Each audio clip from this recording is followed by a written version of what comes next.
The morning fog still clung to the windows of Greystone Manor when the first scream shattered the silence. Mrs. Montclair, the housekeeper, stumbled out of the east wing and collapsed in the corridor, sobbing incoherently. Within minutes, the manor was thrown into chaos. Guests in various states of dress emerged from their rooms, murmuring in confusion, while a footman rushed to fetch Dr. Howard from the village. But even the doctor, a man who had seen his share of battlefield deaths, turned pale at the sight he found in Lady Cynthia Ashworth's bedroom. The room was locked from the inside. There were no signs of forced entry, no shattered windows, no broken locks. A silver breakfast tray sat untouched on the side table, with steam still faintly rising from the teapot. The lady of the house lay on the floor, her expression frozen, in wide-eyed terror, lips parted as if mid-scream. Her hand was clutching her throat, though there were no marks of violence. A single object lay beside her, a sapphire ring, its gem cracked down the middle.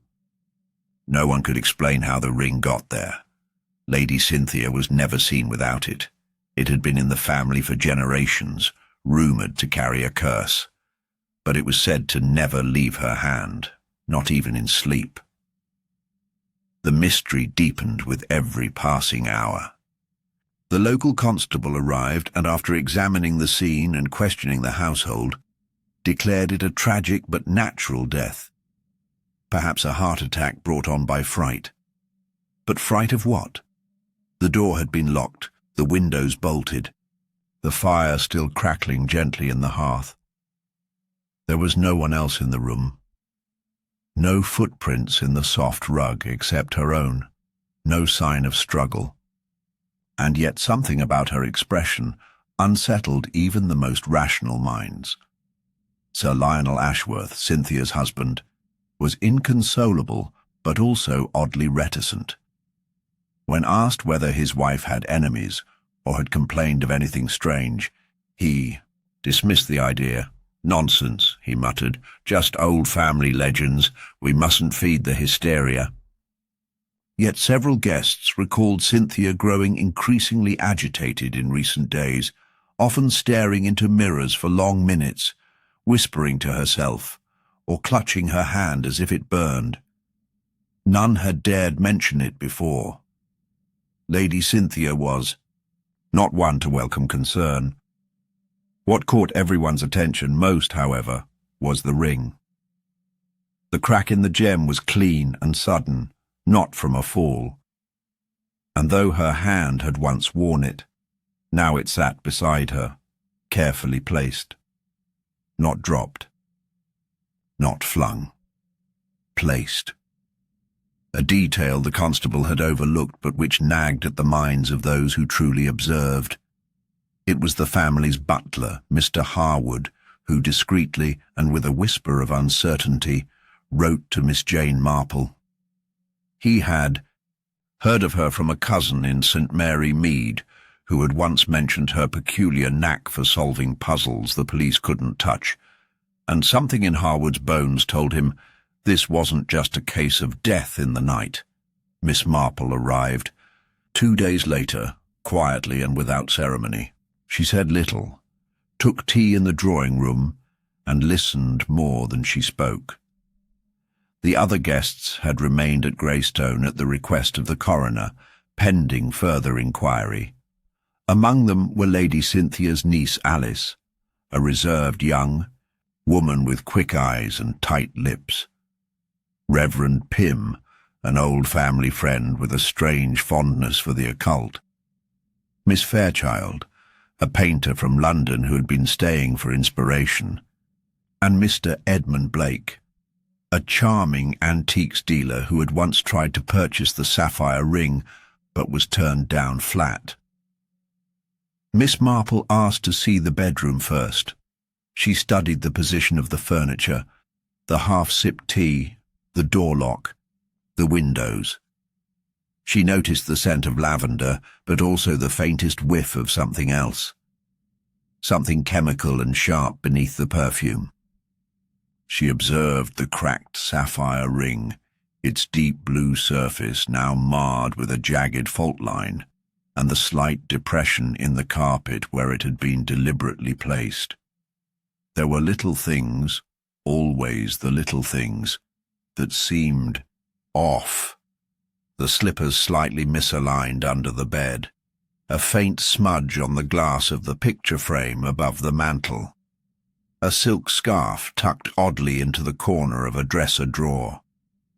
The fire poker, though untouched, had a single thread of green wool near its handle. No one else noticed these, but Miss Marple noticed everything.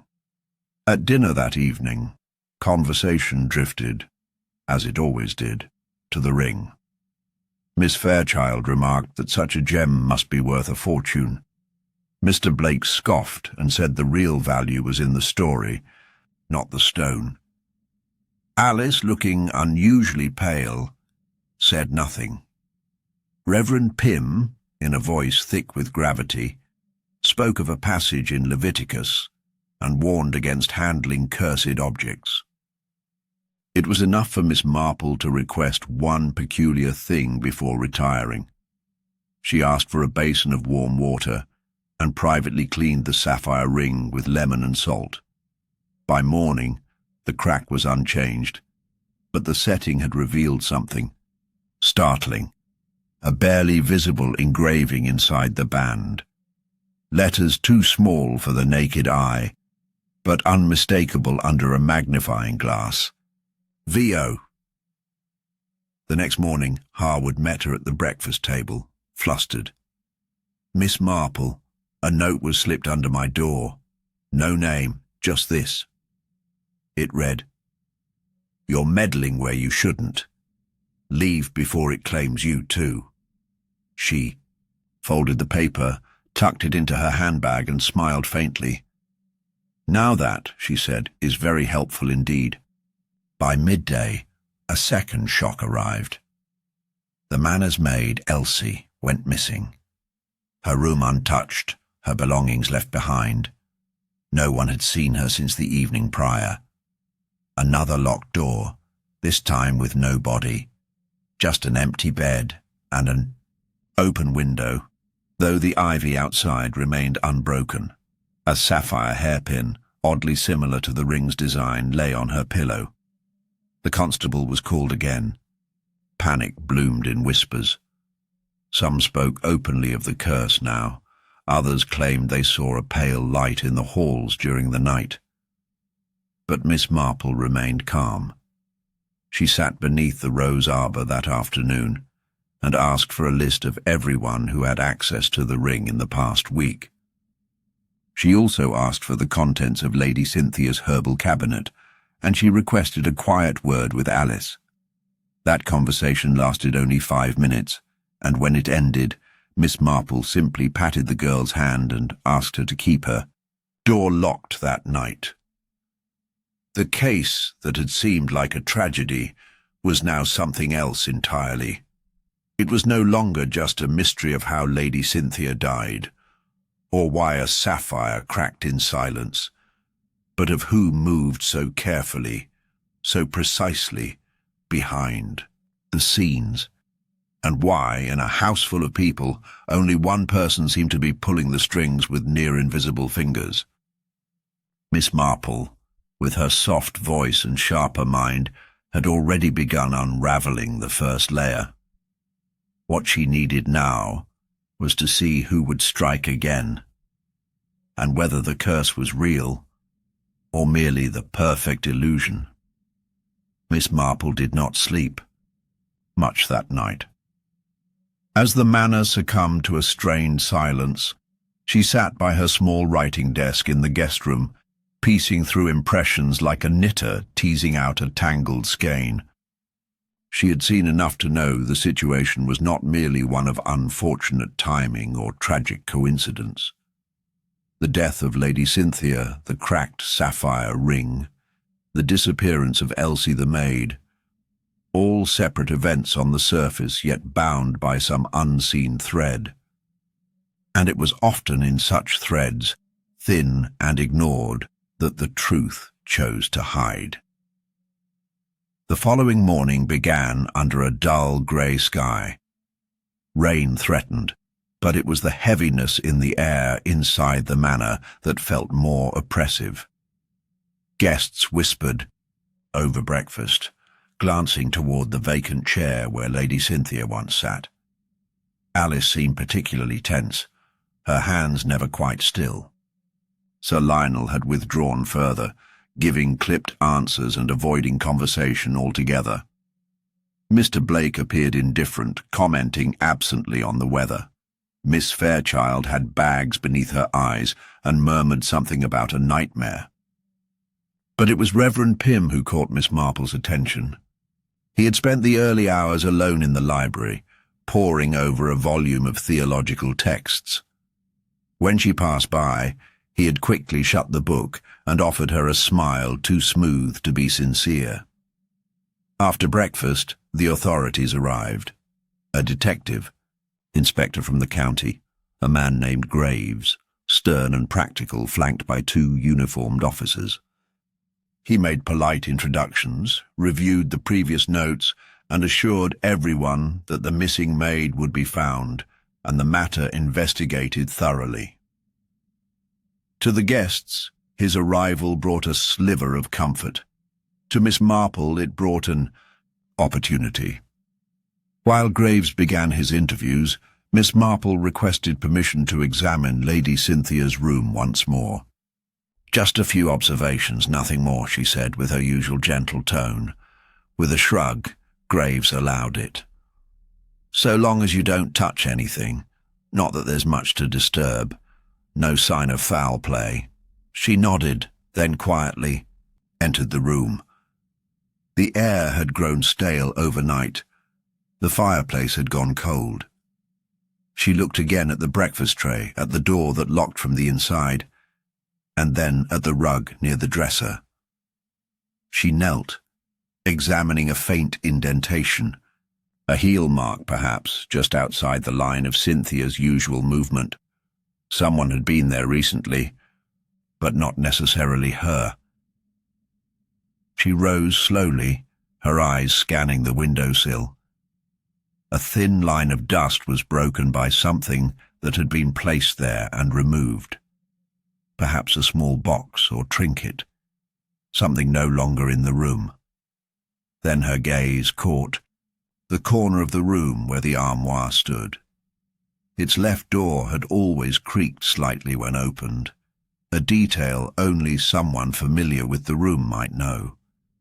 But now, when Miss Marple gently nudged it, it moved silently, recently oiled. Odd. Why would someone take the trouble to oil a door in a dead woman's room? She stepped back, made no comment, and returned to the hallway just as Graves was concluding his talk with Mr. Blake. The inspector moved with the confidence of someone used to routine. He asked the right questions, recorded the appropriate statements, but his eyes missed the tremors beneath the surface. Miss Marple, however, watched the people, not the answers. She saw the way Alice avoided the Reverend's gaze, the way Sir Lionel seemed more annoyed than bereaved, the way Miss Fairchild studied her own hands whenever someone mentioned the ring. And then came the peculiar moment. Graves announced that the grounds would be searched thoroughly for any sign of Elsie. He asked that no one leave the estate without permission.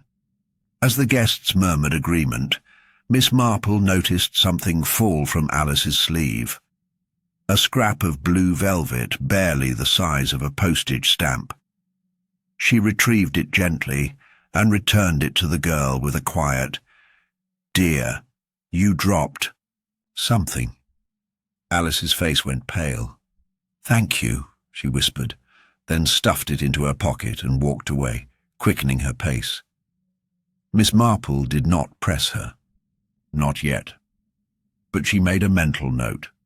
Velvet, royal blue, the same shade as the pouch that once held the sapphire ring. Had Alice been in Cynthia's room after the body was found? or had she been there before? Later that afternoon, the Manners, Gardner brought in a pair of broken head shears found near the tool shed. He mentioned they'd gone missing 2 days ago, just before Lady Cynthia's death.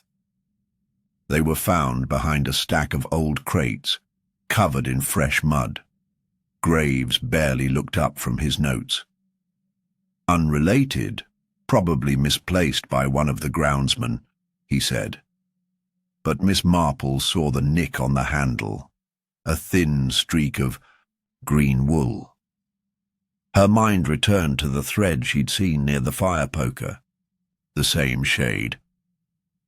As dusk settled in, she sat with Graves in the drawing room. "You've done a thorough job," she told him kindly. "But there's something I wonder. Did you happen to look behind the tapestry in the upper corridor?" Hay blinked. "The tapestry?" "Yes, the one near the east wing.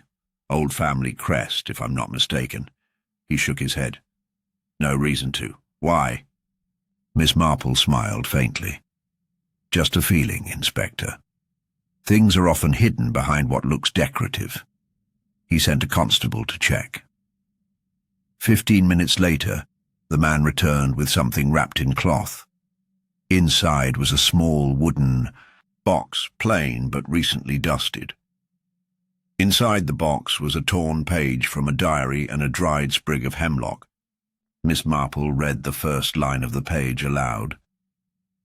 "He told me the ring was dangerous, but I never believed him, until I saw what it did to Aunt Margaret." Graves took the box with a furrowed brow. "More family legend," he muttered. "But who wrote it?" "That," Miss Marple said gently, "is the question worth asking. And perhaps why it was hidden at all." It was only then that the full weight of deception began to take form. The sapphire ring, the cracked gem, the scented tea, the diary page, each piece hinted at a story no one had yet told aloud. Someone in the house was lying. Someone knew exactly what had happened that night in Cynthia's room. And now, with the arrival of both the official inspector and Miss Marple's own quiet observations, the balance was shifting. The murderer, if they thought themselves clever, had not accounted for a pair of eyes so unassuming, yet so unwavering. Miss Marple folded her hands in her lap and watched the hallway.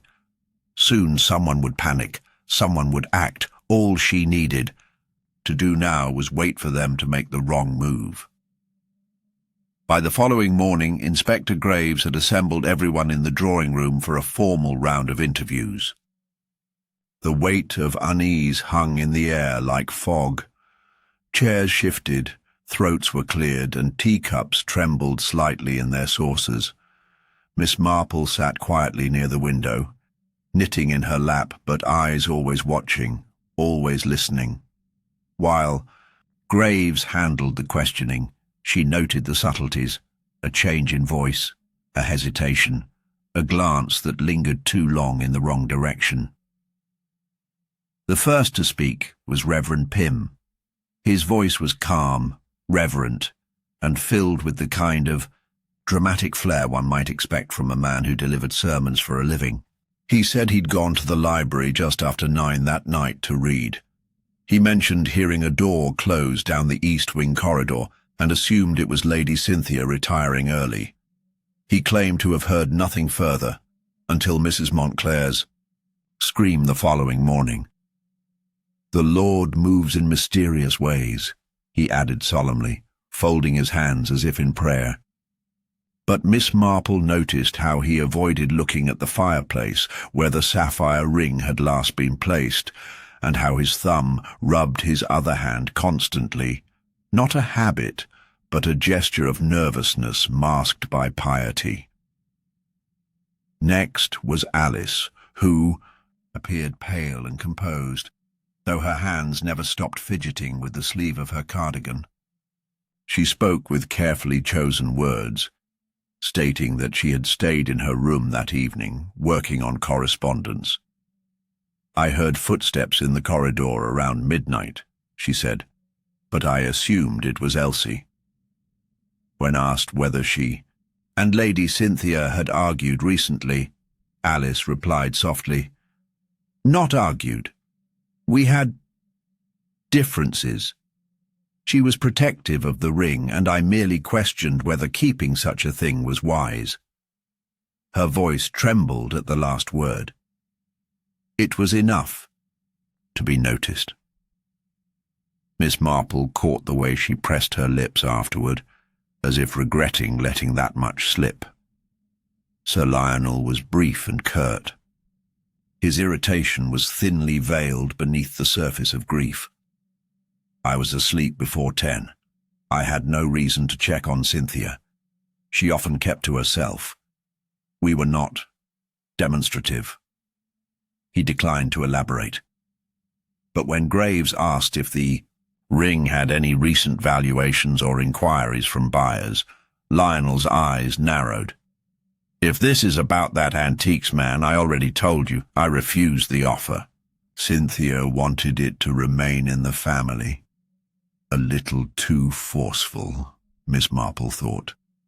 A denial presented not as fact, but as warning. And she recalled how Lionel hadn't mentioned the ring being out of place until the authorities noticed it, as though its presence on the floor hadn't struck him as strange at all. Then came Mr. Edmund Blake, the antiques dealer. He lounged comfortably in his chair, oozing charm, offering a wide smile to Inspector Graves. "Such a tragedy," he said, shaking his head. "I did inquire about the ring, years ago, mind you, but purely as a matter of interest. The Ashworth sapphire is well known in collectors' circles, worth a considerable sum, depending on the buyer. But I never pressed the matter. Lady Cynthia was quite firm." He leaned forward slightly. "Though I will say she once mentioned hearing whispers, voices in the night. Told me the gem had a personality of its own. Now, whether that was the curse talking or simply a woman being fanciful, I couldn't say." His grin lingered too long, and his eyes darted toward Alice as he said it. Miss Marple noted that subtle glance, not affection, not concern, but calculation. She began to wonder whether his interest had always been limited to the ring. Miss Fairchild followed, looking flustered and distracted. I'm not sure what I can offer," she said quickly. "I'd gone out to sketch just before sunset. The light was perfect near the old stone wall. I came back late, perhaps after midnight. Didn't see anyone. I heard the floor creak once, but thought it was the house settling." She tucked a lock of hair behind her ear, avoiding everyone's eyes. "Lady Cynthia wasn't particularly fond of me," she added softly. "She said art had no place in a house filled with history. I think she resented strangers in her space." There was truth there, but it wasn't the full truth. Miss Marple watched her closely. The painter spoke not as someone recalling a night, but as someone trying to stay within the bounds of what she believed others expected to hear. Too careful, too rehearsed. Mrs. Montclair, the housekeeper, was last. Her hands trembled as she recounted discovering the body. "I brought her tea, like always, set it on the table, knocked as I do every morning. No answer. I knocked again. Still nothing. I used the key from the staff cabinet. She insisted the room be locked every night. I found her there on the floor, eyes wide open. That ring, it was just lying there beside her hand, like it had been taken off gently." She paused, her lip quivering. "I told her once that thing brought shadows." She laughed. But she'd changed lately, talking to herself, watching the mirror at night. Her voice dropped. "She said the ring told her secrets, said she could hear its memories. Inspector Graves muttered something about superstitious nonsense, but Miss Marple didn't dismiss it so quickly. Superstition often cloaked something far more human. She asked, "Mrs. Montclair, did Lady Cynthia mention anyone coming to see her that night?" The woman hesitated, then shook her head. "No, ma'am. But I did hear her arguing the day before, with someone in the study. The door was closed, and I couldn't make out who it was. But her voice, it was angry, sharp, like she'd been betrayed." As the interviews ended, Miss Marple reviewed the contradictions. Alice had claimed to stay in her room, yet a scrap of velvet, likely from the ring's pouch, had fallen from her sleeve. Sir Lionel had insisted on disinterest in the ring's sale, but someone had recently oiled the armoire in Cynthia's room, suggesting an attempt to retrieve or hide something unnoticed. Reverend Pym spoke of hearing nothing, yet knew precisely, when the hallway door had closed, a detail he should not have remembered so clearly. Miss Fairchild had no reason to lie about her walk, yet offered an alibi that placed her conveniently far from everything. And Blake, he had the most to gain if the ring went missing, either in trade or influence. Each voice had spoken the truth, but only in fragments. Their versions of the night diverged in subtle but telling ways. Motives hovered beneath the surface: greed, resentment, fear. But one of them had already gone too far. One of them had killed a woman in a locked room, made it look like natural death, and then removed a servant who perhaps saw too much. Miss Marple placed her knitting down at last. She didn't have the full picture, not yet, but now she had the frame. And within it, the pieces were starting to fall into place, one contradiction at a time. All it would take now was one slip, one careless moment. And the truth, so carefully buried, would come tumbling out. Miss Marple spent the rest of the day quietly walking the halls of Greystone Manor, revisiting rooms not for their furnishings but for their echoes. Conversations, arguments, secrets. The manor held them in its walls, and if one paid enough attention, the house would whisper them back. What she had gathered so far was a confusion of intentions, each person with just enough motive to be suspicious, but none fitting cleanly into the act of murder and the strange trail it had left behind. Lady Cynthia was dead, the ring removed yet carefully placed, the gem cracked, a maid vanished, and a household unraveling one fib at a time. But what linked these threads together was not yet clear. Somewhere within this web of motives lay a truth that refused to surface. She began sorting them, not by what they said, but by what they didn't. Reverend Pym, cloaked in scripture and ritual, had offered nothing that couldn't be rehearsed. But he had spoken too precisely about details he had no business knowing, a door closing, a time of night. And it struck Miss Marple as the kind of mistake people made when building a lie too carefully. He had spoken of curses and old legends, perhaps to divert attention, to wrap the mystery in superstition. But what if he had something to protect? Or someone? His history with the Ashworth family went back decades, and there was something in the way he avoided Alice's eyes that hinted at more than spiritual concern. Could guilt come not from action, but from complicity? Alice was more difficult to place. She was the closest to Lady Cynthia by blood, yet there was little affection between them. Her guarded manner, her evasiveness when asked about the ring, the fabric from her sleeve, all pointed to some level of involvement. But Alice did not strike Miss Marple as calculating enough to orchestrate something so complex. She seemed burdened, yes, but perhaps not with guilt. With fear. If she had found the body earlier than she admitted or seen someone leaving Cynthia's room, she might be hiding the truth out of self-preservation. But was fear of the killer her only secret? Sir Lionel's demeanour had shifted after the interviews. He spent more time in his study behind a locked door. When Miss Marple passed by, she noted the faint scent of cigar smoke, but also something acrid beneath it, like scorched paper. Had he been destroying something? Lionel stood to gain little from Cynthia's death, unless there was something. Financial unspoken. Miss Marple made a quiet request to Harwood, the butler, to check whether any recent changes had been made to the household's insurance. What returned confirmed a quiet theory. 2 weeks before her death, Lady Cynthia had altered her will, transferring ownership of several assets, including the ring, into a trust that excluded Lionel entirely. He had not yet been informed, as the paperwork was pending full registration.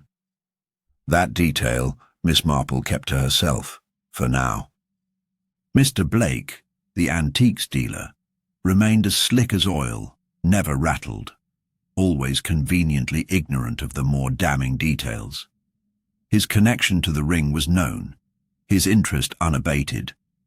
But more curiously, he had made frequent visits to Greystone in the months leading up to Cynthia's death, often under the pretext of appraising unrelated items.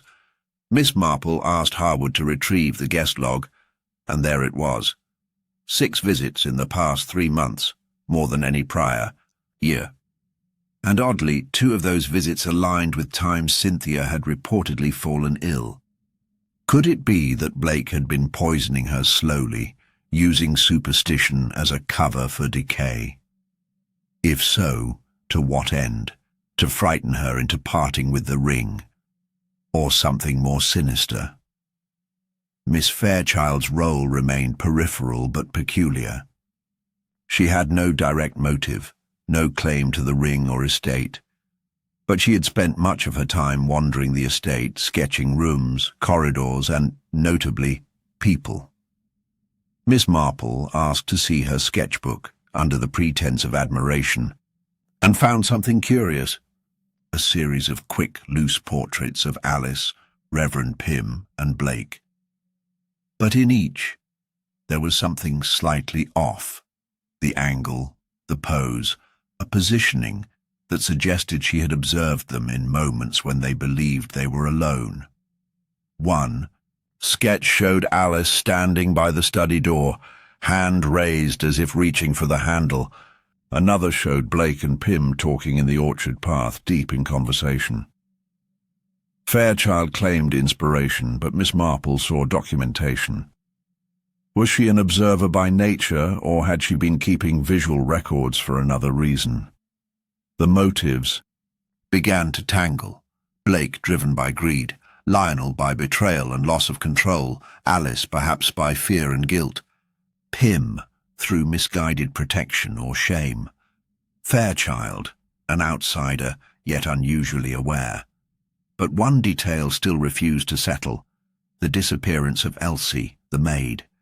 It was not simply a loose end, it was a silencing. Elsie had served Cynthia directly.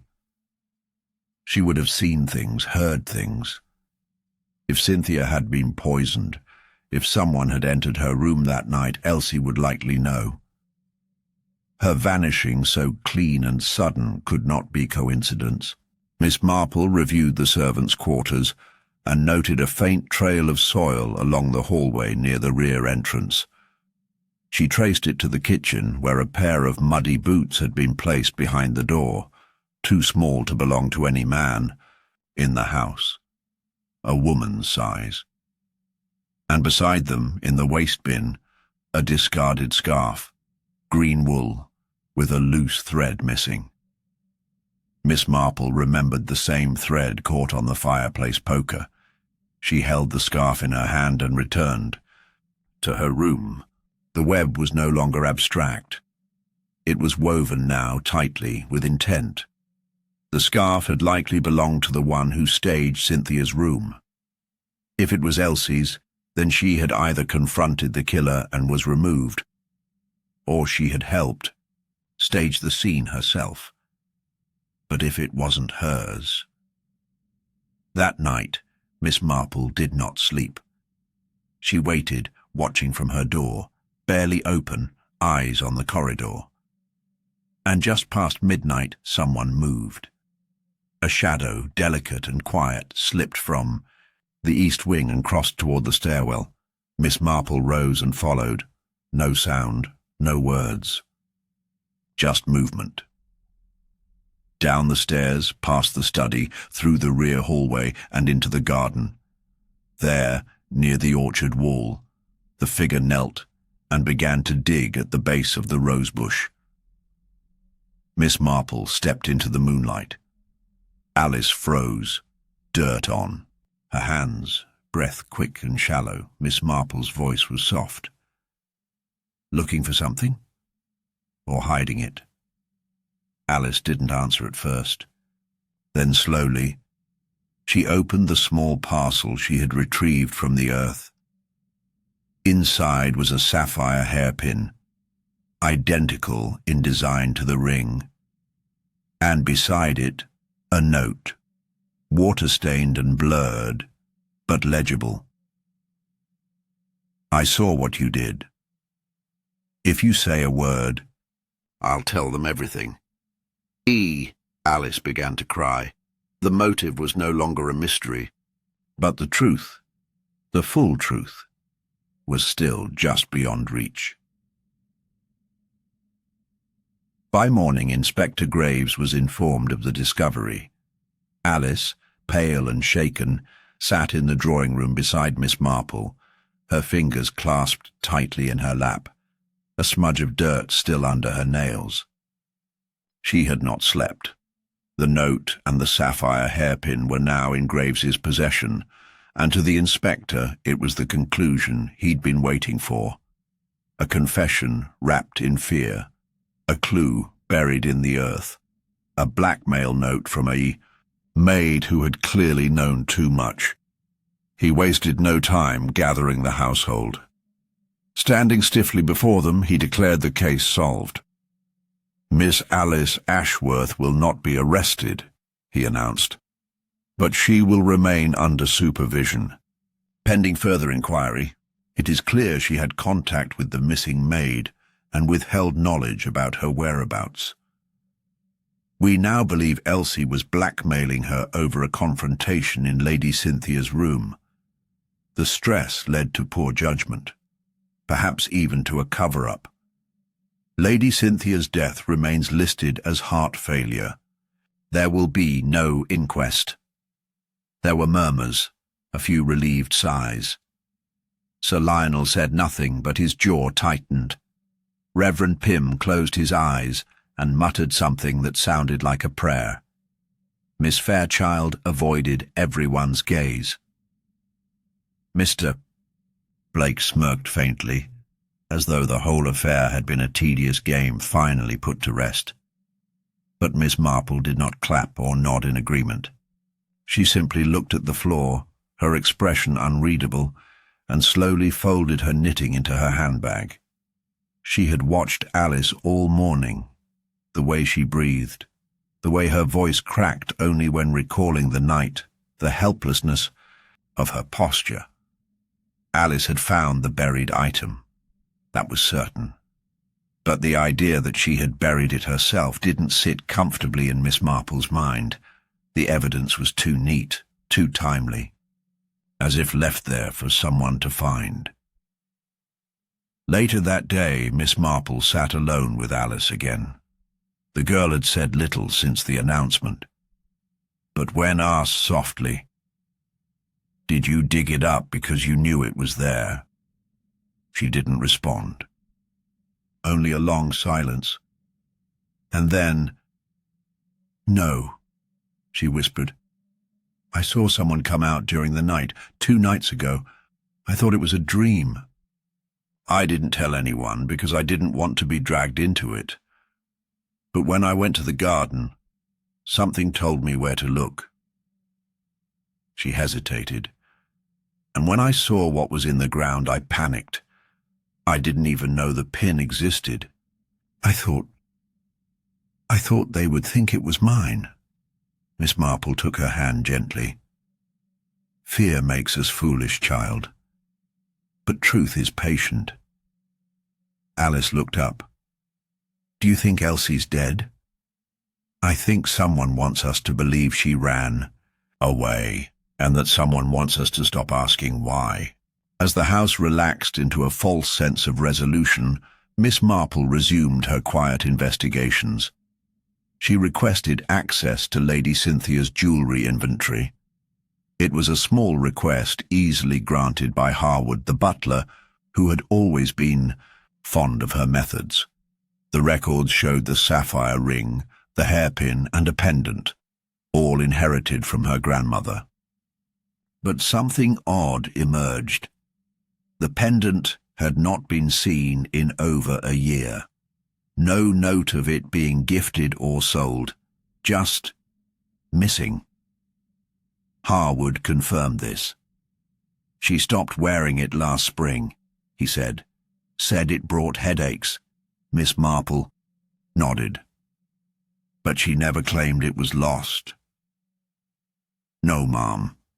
She put it away in her dressing room, but the box was empty when I checked it 2 weeks ago. Now there were 2 missing sapphires. One placed beside a body, one dug up from a rose garden, and one simply vanished. That suggested more than sentimental theft. It suggested deliberate collection. And someone who knew how to obscure that trail. That afternoon, Mr. Blake approached Miss Marple as she walked the garden path.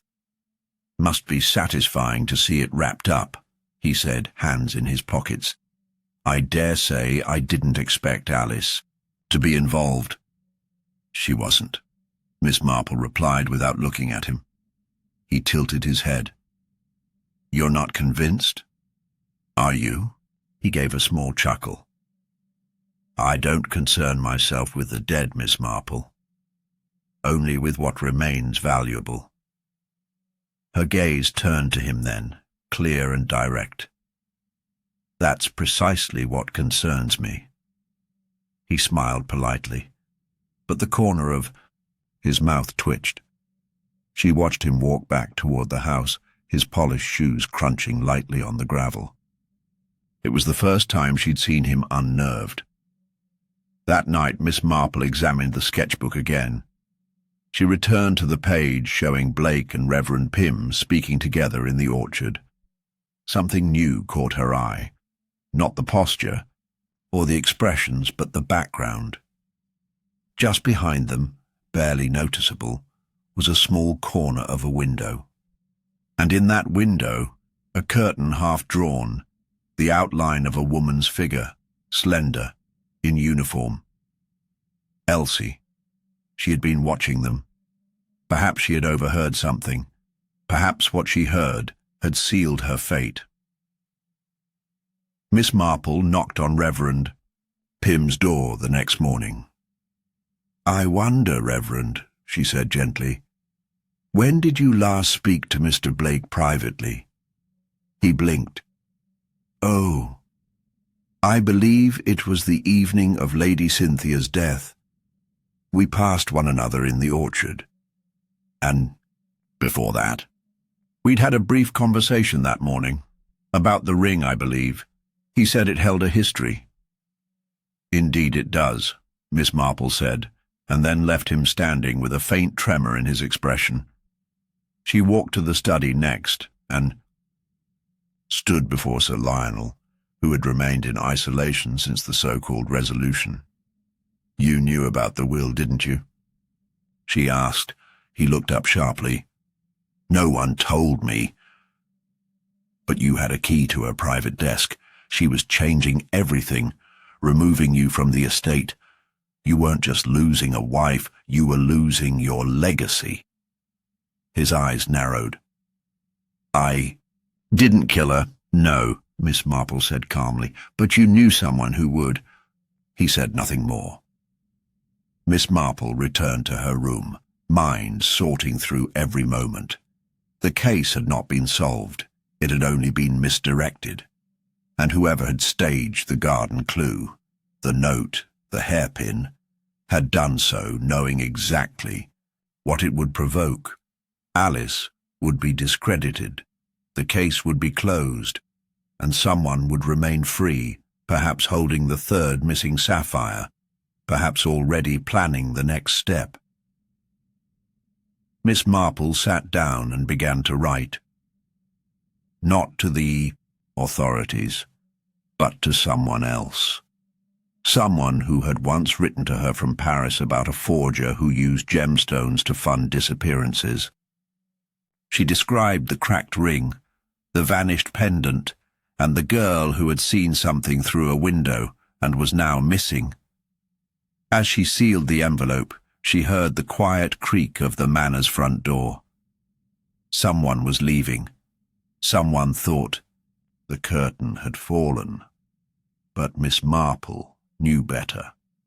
The performance was only halfway through. Miss Marple watched from the upstairs landing as the shadow slipped out the front door under the weight of early dawn.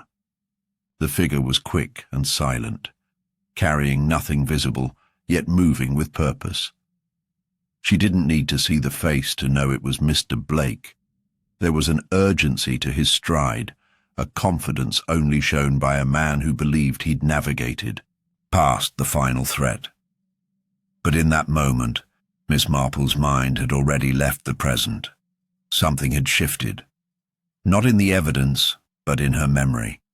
She recalled a letter sent to her years ago, one that described a theft ring operating under the guise of a private antiquities firm in Marseille, an operation that dealt not just in stolen art but in reworking family heirlooms and rare gems into untraceable items. At the center of it was a man who used different names, traveled under different aliases, and always entered wealthy homes under one pretext or another.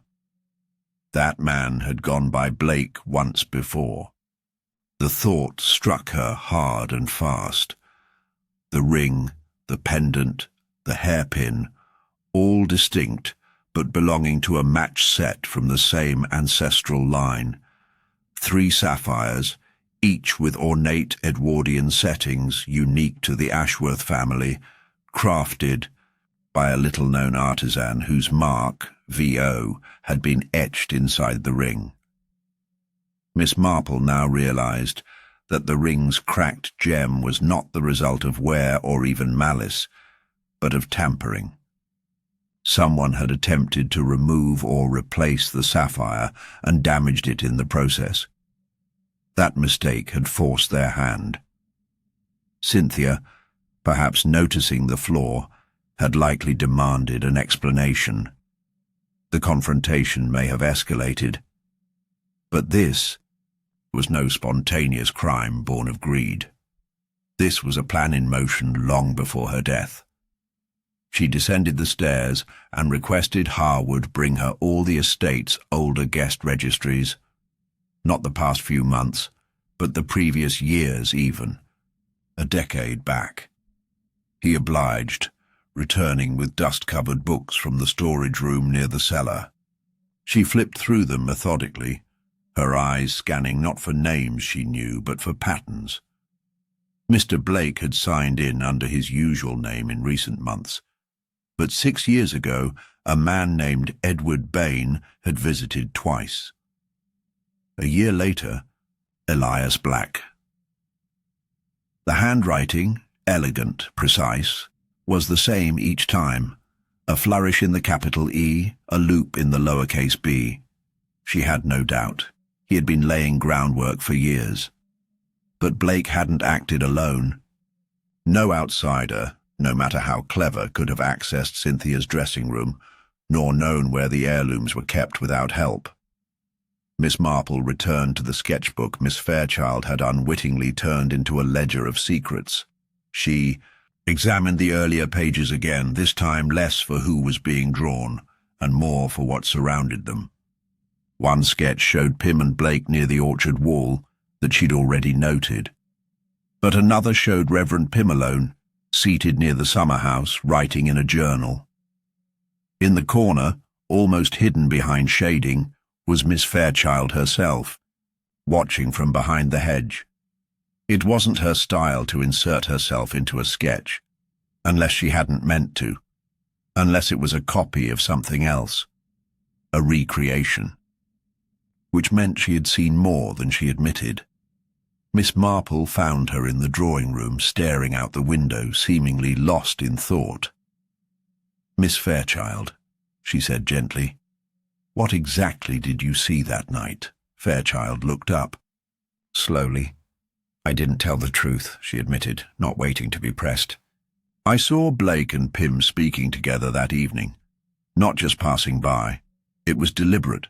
They were arguing. Blake was holding a pouch, small, velvet, dark blue. He kept looking toward the house like he was afraid of being seen. Pym kept saying, you told me this was the last one, that we were done.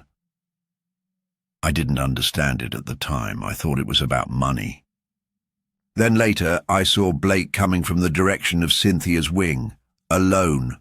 That was just before I heard the scream." "And Elsie?" Fairchild hesitated. "She saw them too. She was walking back from the greenhouse carrying a tray. She stopped and watched. I remember because I nearly called out to her, but she looked scared, like she realized something. I think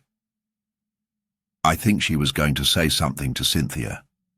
Maybe she did, and then she vanished." Miss Marple absorbed the information in silence. It changed the frame entirely. Pym was not a passive figure. He had been involved from the beginning, likely manipulated, perhaps coerced, but still involved. A clergyman with a weakness, perhaps for money or secrets buried deeper. Miss Marple requested a quiet moment with him in the chapel, a private conversation cloaked in quiet reverence. She found him lighting a candle near the altar, his back turned. "Reverend," she said softly, "when did you first meet Mr. Blake?" "Didn't turn. Years ago, Marseille. A church restoration. He was there under another name." "And you helped him?" "He helped me," Pym said bitterly. "Helped me pay debts I couldn't face. He offered discretion and a way out. I never thought it would lead to this." "But it did," Miss Marple said. "He used you to access homes like this, to identify pieces, to earn trust." He finally turned. His eyes were red-rimmed. Cynthia confronted him. She realized the pendant was gone. She threatened to expose him. He came to me that night, said it was over, said he had to take care of things. I didn't know what he meant, but I didn't stop him, and that makes me guilty. "You can make it right," Miss Marple said quietly, "but we must act quickly." That evening, with the help of Graves, who had reluctantly reopened the case at Miss Marple's insistence, a search warrant was executed. Blake's luggage, left in his room, yielded nothing of value. But hidden beneath the false bottom of a leather satchel in the car parked behind the manor, they found it, the pendant. The third piece, still whole, its sapphire uncracked, its value immense. Blake had gone, yes, but he had left believing the trail was cold. He didn't know that Reverend Pym had decided to confess, nor that Fairchild had begun to see her sketches for what they truly were, witness statements in graphite. The police now had enough to issue a warrant for Blake's arrest. And then, as if to remind them that the story was not quite done, a letter arrived the next morning. No return address. No signature. Inside was a note, penned in delicate cursive.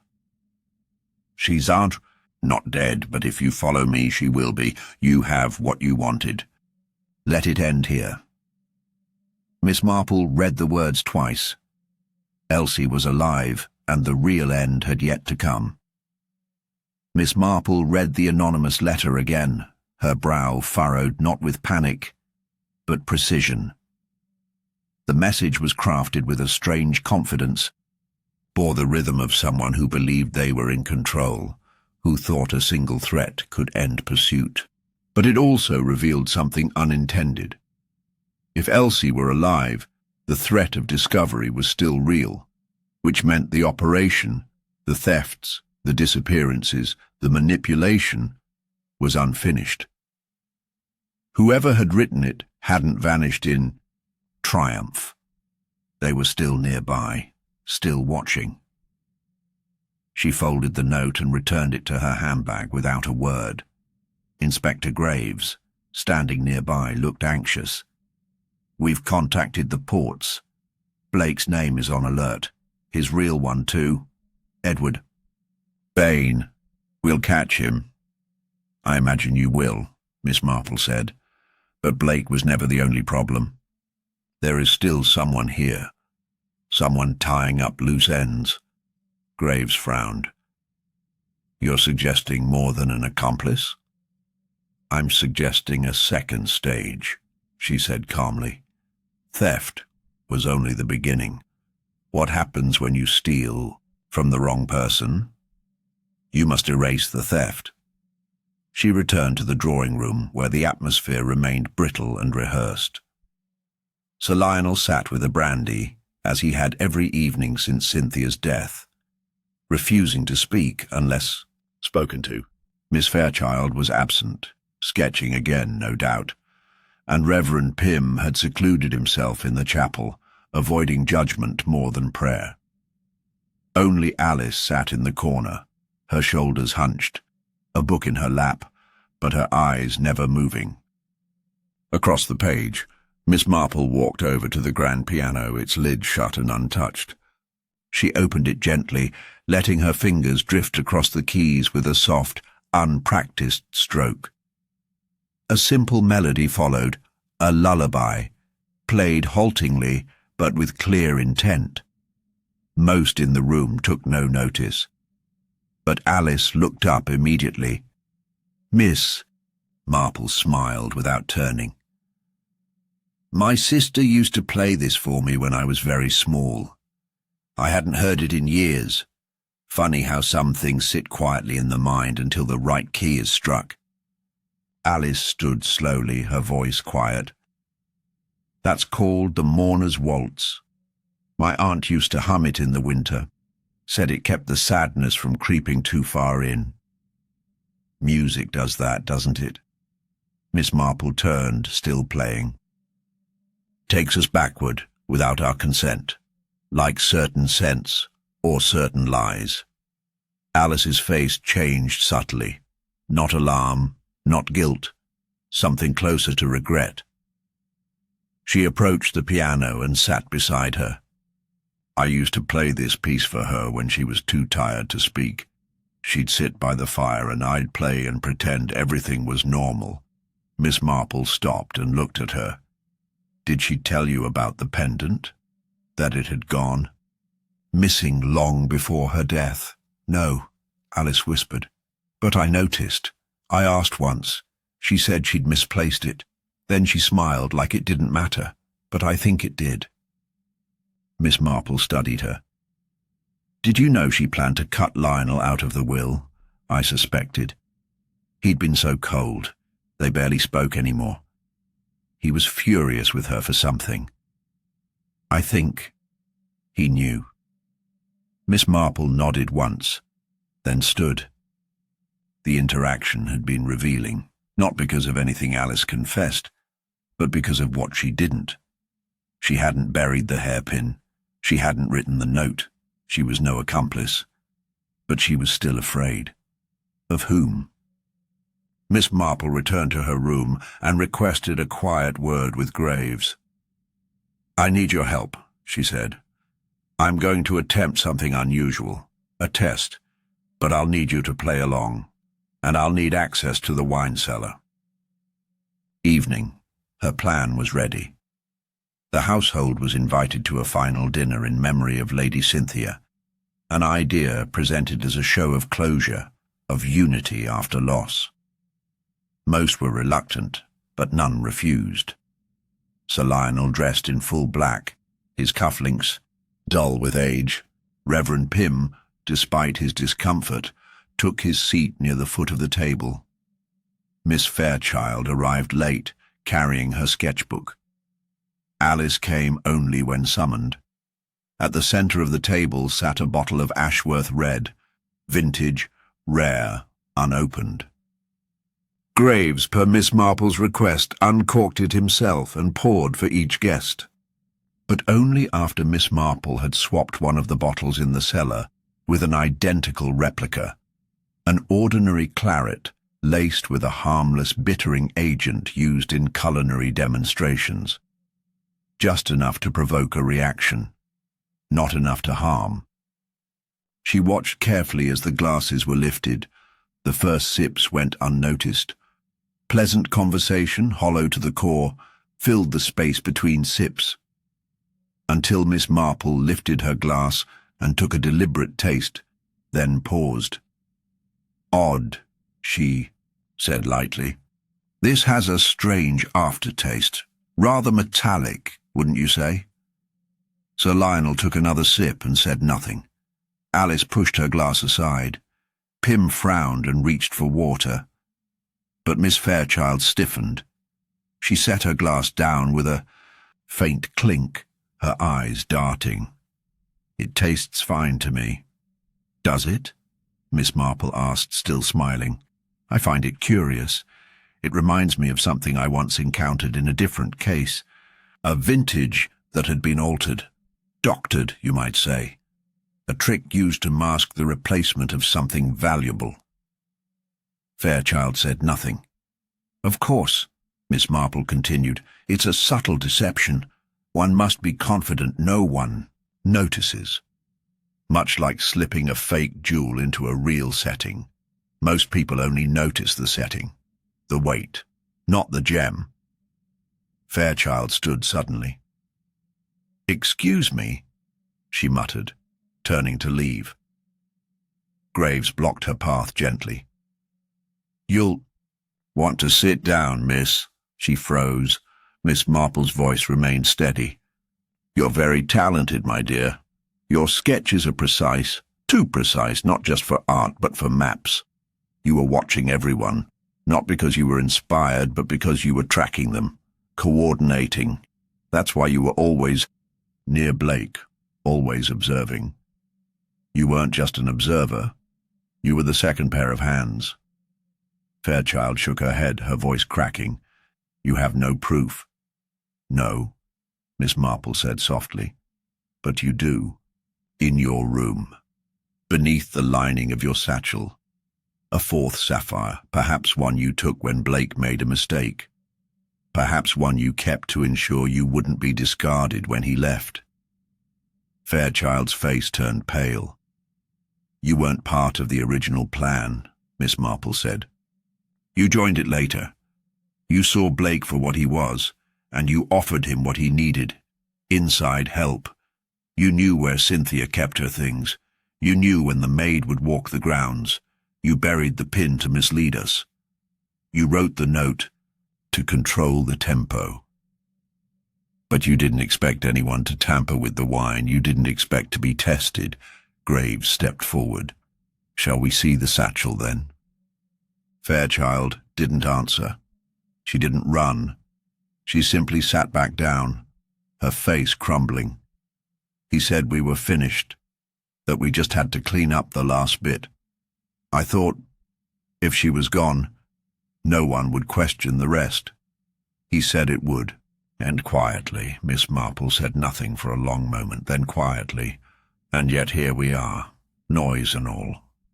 The glass sat untouched before her, still bitter. But the truth at last had begun to turn sweet. The tension that had filled the dining room after Miss Fairchild's quiet collapse did not vanish with her confession. If anything, it thickened, coiling around the remaining guests like smoke. Graves immediately ordered her room sealed and her possessions searched. The fourth sapphire was found, exactly where Miss Marple had predicted, tucked into a false seam in her travel satchel, sewn beneath layers of fabric, a perfect match to the others. It was more than enough to implicate her as an active accomplice, if not an instigator in her own right. Yet Miss Marple's expression did not bear the satisfaction of victory. Her eyes remained watchful, her manner calm but alert. She had not yet said the case was solved. Inspector Graves arranged for Fairchild to be taken into custody, with transport arriving the following morning. Until then, she was placed under close watch, confined to the library with a constable posted at the door. Miss Marple made one final request, that the recovered sapphires, the ring, the pendant, the hairpin, and the one taken from Fairchild's satchel be stored together in a locked drawer in the study under Graves's personal supervision. He agreed, setting the key inside his own coat pocket. That night, Greystone Manor descended into a silence even deeper than before. Alice remained in her room, still rattled. Sir Lionel poured another glass of brandy and vanished into the study. Reverend Pym stayed in the chapel well past midnight. The house seemed to breathe uneasily, as though it too knew that the matter was unfinished.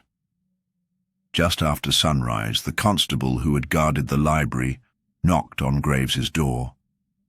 Fairchild was gone. The door hadn't been forced. The window was untouched. But she had vanished. Panic gripped the manor again, and this time Miss Marple didn't wait for Graves to order the search. She moved swiftly to the study where the sapphires had been locked away. Graves followed, half-dressed and pale with fatigue. When he opened the drawer, the key trembling slightly in his fingers, the truth lay in the empty velvet pouch. All 4 sapphires were gone. The velvet showed no sign of tampering. The lock hadn't been forced. There were no scratches, no pried edges, only absence. Graves stood in stunned silence. But the key was never the problem, Miss Marple said softly. It was always the illusion of control. Whoever removed them had access without needing to force a thing. The constable swore he never left his post. No sound, no movement. He would have heard something, he insisted. But Miss Marple only nodded politely and asked to see the guest rooms again, specifically the passageway that ran along the back of the library. The door to that corridor was hidden behind an old armoire, barely used except by the staff in earlier generations. She followed the narrow passage until it opened into the rear service stairwell, and there, resting against the wall, was a small cloth handkerchief. It bore the faint scent of lavender and mint. Elsie, someone had been using the passageway.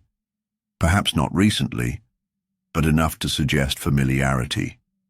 It led toward the servants' wing, and deeper down, toward the cellar. Miss Marple continued on, her steps soft but deliberate, until she reached the wine storage chamber. At first glance it appeared undisturbed, but then she noticed the floor tiles near the far end had been recently cleaned, unlike the dust-coated steps near the entrance. A faint trail of prints remained in the wet residue, and she followed them to a storage alcove near the foundation wall. She knelt, brushing aside a stack of firewood, and behind it, hidden in the narrow gap between stone and timber, she found a torn piece of paper. It was part of a letter, water-damaged but legible.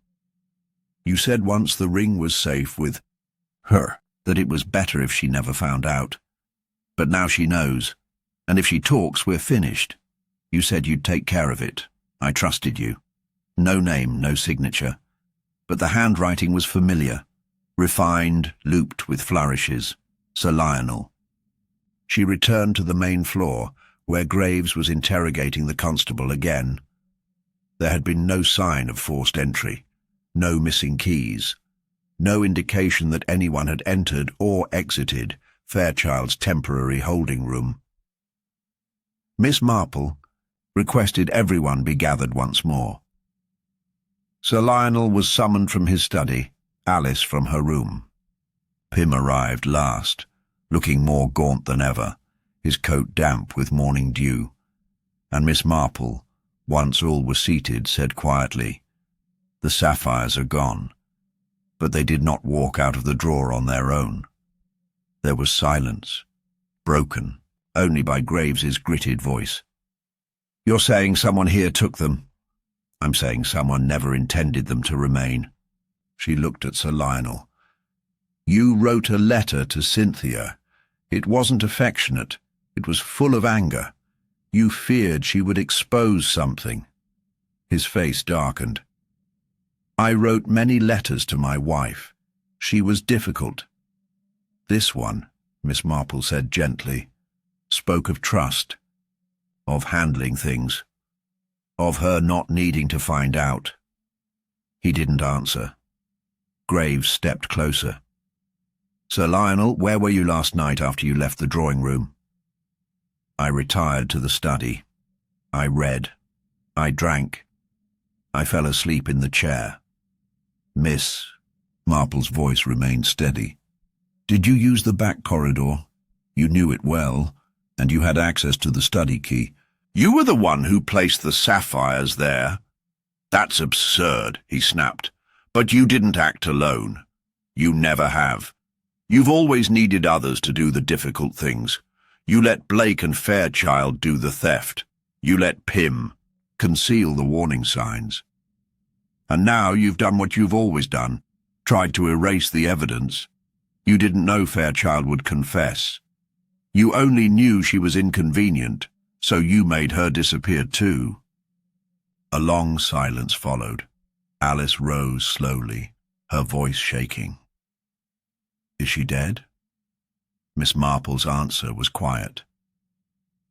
"I don't believe so. But she's being held.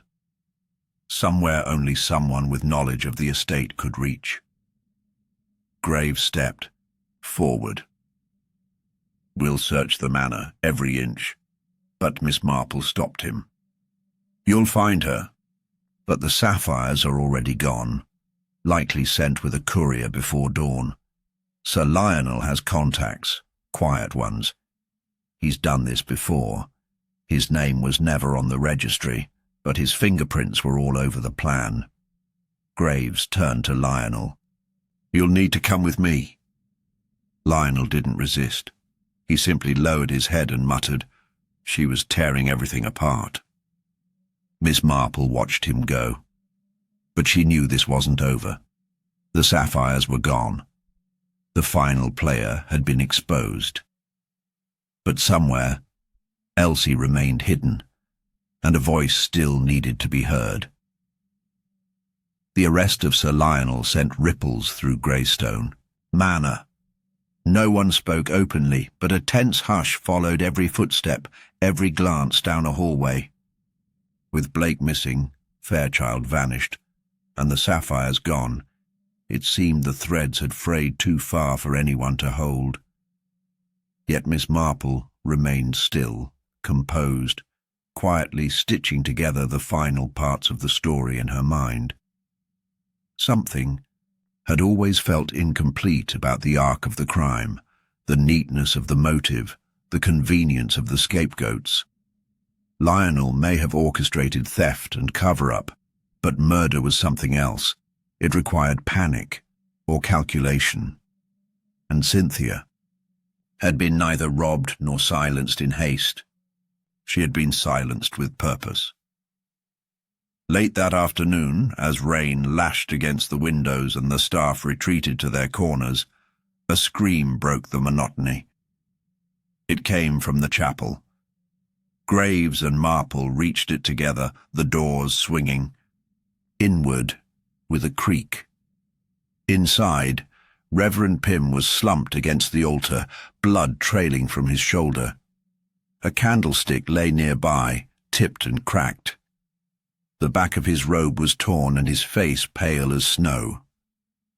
A constable rushed for the doctor, but Miss Marple knelt beside him. "Reverend, who did this?"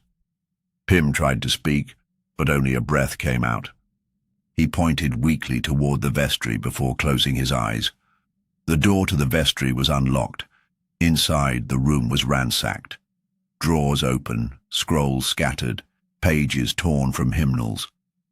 And near the broken window pane, Miss Marple saw a boot print in the rain-slicked dust, too small for a man, too large for a woman's heel. It was Elsie's. The print had been fresh, just minutes old, still damp from the rain on the glass. Someone had either taken her or followed her. Either way, it meant one thing. She had been close. Perhaps hiding. Perhaps waiting. But now she was gone again. And this time, someone had been attacked for being in her path. Pym survived. The wound, though deep, was not fatal. The doctor worked in the upstairs guest room while Graves cordoned off the chapel. Miss Marple sat in the library, alone now, the sketchbook in her lap again. Not for art, but for understanding. She turned back to the earliest pages, the ones Fairchild had drawn in the first days of her stay. One sketch showed the rear entrance of the estate, not a building, but the old garden wall. On a bench beside it sat a young girl in a maid's apron reading, not Cynthia, not Alice, Elsie. She had been there, present in the background of the manor long before anyone realized how deeply entangled she was. And now, someone was still hunting her. Miss Marple called Graves aside. "The vestry has a tunnel, doesn't it?" Graves frowned. "What tunnel?" "Old houses like these often have escape routes, tunnels built during religious conflict or wartime. The Ashworth family was never above precaution." Graves ordered a team to investigate. Within an hour, beneath the stone foundation of the vestry, they found a passage, narrow but passable. It led downward into a network of old root cellars, some collapsed, others stretching as far as the tree line beyond the orchard. They followed it carefully, their lanterns flickering along the wet, moss-covered walls, until at last they found a door. Behind it, in a low-ceilinged stone room, was a cot, a blanket, an oil lamp, and tucked in the corner, wide-eyed, shivering, but alive, Elsie. She recoiled at first, but at the sight of Miss Marple's calm face, she began to cry, the sound hoarse and fractured. "He said he'd kill me. He said if I told anyone, 'No one's going to hurt you,' Miss Marple said, 'but we need to know everything.'" Elsie nodded slowly. "I saw Mr. Blake the night Lady Cynthia died. He was in her room. I'd come back early from the greenhouse. The door was ajar. She was yelling. She had something in her hand. I think it was the pendant. She told him she knew, said she would go to the police. Then he stepped toward her. I turned and ran. I think he saw me." "Did you tell anyone?" "I told Reverend Pym. He said we had to be careful, that it would ruin the family. He said he'd speak to Lady Cynthia. But the next morning, she was dead. And then I found a note in my room, just one line. 'If you open your mouth, you'll be next.' And the night you vanished, I didn't vanish. Someone grabbed me. I woke up in this room." Miss Marple exhaled slowly. It all made sense now. Pym had been caught between guilt and fear. Blake had done the killing, but someone else had kept Elsie hidden, not to protect her, but to control the story. And now someone had attacked Pym, perhaps in desperation, perhaps to prevent another confession. They brought Elsie back to the manor under guard. but by the time they returned, the house had changed again. Sir Lionel's cell in the village holding station was empty. The guard outside had been found unconscious, struck from behind. A stolen car was missing from the garage, and a final note had been left behind, pinned with a thumbtack to the cellar door. One piece left. "If you want it back, come alone. Tonight. No police, no lies. There was no name. But the handwriting was unmistakably Lionel's." Miss Marple stood in the study, the note in hand, the rain falling again outside the window. The case had turned again. No longer a hunt for a killer, but a race against time. The sapphires were gone. Fairchild was missing, Blake had fled, and now Lionel was planning one last move, one last cruel knot in a web already choking. The crime was no longer about jewels. It was about control, and if Miss Marple was to stop him, she would have to step into the shadows herself. Miss Marple stood at the threshold of the study, the final note still resting in her hand. Rain pelted the windows in rapid succession, echoing the ticking of the grandfather clock behind her. Outside, the manor's long gravel path disappeared. Into the early fog of evening, the landscape still and expectant. Graves had wanted to mobilize immediately, to launch a manhunt for Sir Lionel, but Miss Marple had refused. "We chase shadows," she had said quietly. "But the truth will only show itself when the light shines through the cracks." She retired to the drawing room not to rest, but to think. Her mind circled every detail again. The broken window, the missing sapphires, the carefully staged clues, the precise timing of every disappearance. And then she thought of the one thing that had never quite fit, the cracked sapphire ring.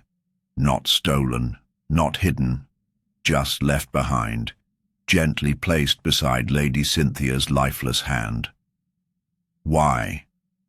Miss Marple walked quietly to Lady Cynthia's room, now undisturbed for days.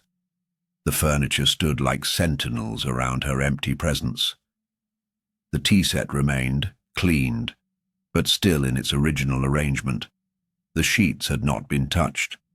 And on the nightstand, half shielded by the lamp's curve, lay a book, a worn leather-bound volume of poetry, bookmarked by a dried sprig of lavender. Miss Marple opened it, slowly turning the pages. Most were untouched, but one stanza had been marked in pencil, the graphite soft but distinct.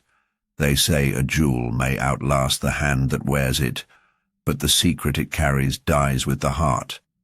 The words weren't random. Cynthia had been leaving something behind, and it wasn't the poem. It was the lavender. Lavender again. Miss Marple remembered the handkerchief found in the servants' corridor, scented with that same blend. Then, the strange odour in Cynthia's room the day of her death, lavender but sharp, biting at the back of the throat, and Elsie's trembling confession that Cynthia had held the pendant in her hand before dying. But what if she hadn't merely confronted Blake with the missing pendant? What if she had realized that one of her beloved sapphires wasn't a sapphire at all, a replacement, a counterfeit? Miss Marple returned to the desk and rummaged through the drawers until she found Cynthia's old spectacles. She lifted them, turned them over. The lenses were bifocal, not the sort one wore merely for reading. And next to them sat a small magnifying glass on a silver chain. Not decorative, functional. Cynthia had been examining something up close. The crack in the ring, perhaps, or the hole mark inside the band, VO. Miss Marple closed her eyes briefly. VO. She had assumed it was the mark of a jeweller, but it wasn't. Not a name. a code, a pattern. She walked swiftly back to the library and opened the estate inventory book. Again. The Ashworth heirlooms had been passed down over generations. Each piece marked by 3 initials, CH, AL, and VO. Lady Cynthia's grandmother had been named Violet Ormond. VO wasn't a jeweler, it was ownership. The ring had never been replaced. The cracked sapphire had never been stolen. But the other 3, those had been altered. Miss Marple took out the sketchbook once more and turned to the drawing of Cynthia by the hearth. There, in the centre of her chest, Fairchild had drawn the pendant, shaded with such intensity that it appeared darker than it should, heavier, not just decorative, functional. She remembered Fairchild's hands, the calluses on the sides of her thumbs, not typical of a painter, but common among metalworkers, engravers, forgers. Miss Marple stood. The sapphires had not merely been stolen, they had been replicated. One of them remained. The ring, left behind not because it was worthless, but because it was real, the only authentic piece. A warning. Cynthia had discovered the deception too late. She had died holding the truth. Miss Marple returned to the sitting room where Graves was hunched over maps and reports. "We've been looking for the wrong thing," she said calmly. "It wasn't the jewels they wanted. It was what one of them contained." Graves looked up. "Contained?" "The pendant," she said. "It was heavier in the sketch. Cynthia wore it constantly, even to bed. Then suddenly she stopped. Said it gave her headaches. That's because something had been hidden inside." Graves frowned. "Like what?" "A document, a will, a confession, a letter. Something she discovered. Something that could ruin Lionel, or someone else. And someone found out. Someone who had access to both the jewelry and the knowledge of what she feared." Graves hesitated. "You're saying she hid evidence inside her own pendant?" "She wouldn't trust anyone with it. She wouldn't turn to the police immediately. She believed appearances had to be preserved, but she was preparing to act. Until she was stopped." Miss Marple walked to the window. The rain had slowed, the fog settling. Fairchild forged the replacements. Blake facilitated the thefts. Lionel funded the operation and removed the final obstacles. But none of them knew the pendant held more than gold and stone. And now Lionel's fled with it, believing it's the last piece he needs to bury. Graves stood. "Then we'll find him." But Miss Marple didn't move. "We won't need to. He'll come back." Graves stared. Why would he? "Because Cynthia never hid anything in the pendant," she said softly. "She suspected he'd steal it, and she wanted him to believe he had succeeded. But the truth, whatever it was, she didn't leave in a jewel. She left it in a place no one would check." She turned to the doorway. "In a book she knew someone like me would read." The next hour passed in quiet tension. While Graves prepared the grounds and checked the car routes, Miss Marple returned to Cynthia's room once more, now with the estate librarian beside her. Together, they searched through the poetry volumes, each one in order, until they came to the Ormond family's personal journal, tucked behind a collection of Shakespearean sonnets. Inside, pressed between 2 pages, was a letter in Cynthia's hand, dated 2 weeks before her death. A confession of discovery, details of the replacement sapphires, concerns about Lionel's threats, and one final sentence. "If I do not survive to speak these words aloud, Let the stones be returned to dust, and let him answer for what he's done. Graves read the letter with trembling hands. This is everything. Miss Marple looked out the window once more. A car engine sounded in the distance. Sir Lionel had returned. But this time he would find something waiting for him. Not gold, not jewels, only the truth. The wheels of the black car crunched slowly over the gravel as it pulled up to the manor's front drive. Rain clung to its windshield in fine threads, glistening under the flickering lights. Sir Lionel stepped out with deliberate calm, his coat draped over one arm, his eyes scanning the entrance like a man returning to a property he had long claimed, even as it slipped from his grasp. He didn't try to run, didn't seem surprised, to find Inspector Graves waiting just inside the vestibule with 2 constables. What did surprise him, however, was Miss Marple. She stood beside the fireplace, hands folded, the heat of the hearth faintly warming the cool tension in the room. Her expression was not triumphant. It was tired, certain. "You came back," she said softly. Lionel tilted his head as if amused. "You expected me?" "I did, because the pendant never held what you thought. And now that you've searched it, you've realized that. You came back to see if Cynthia left anything else." He said nothing, but his silence was an answer. Graves stepped forward to make the arrest, but Miss Marple held up a hand. "Just a moment more. I want to understand. I want everyone to understand." Lionel narrowed his eyes. "Understand what?" "Why you did it," she said. "Not the thefts, not the deception, but the murder." He shifted just slightly. "You believe I killed her?" "I know you did," she replied calmly. "But I don't believe you did it for money. Not really. You had wealth, even if the estate was crumbling. You had power, status, and you had means. No, Lionel, this wasn't about greed.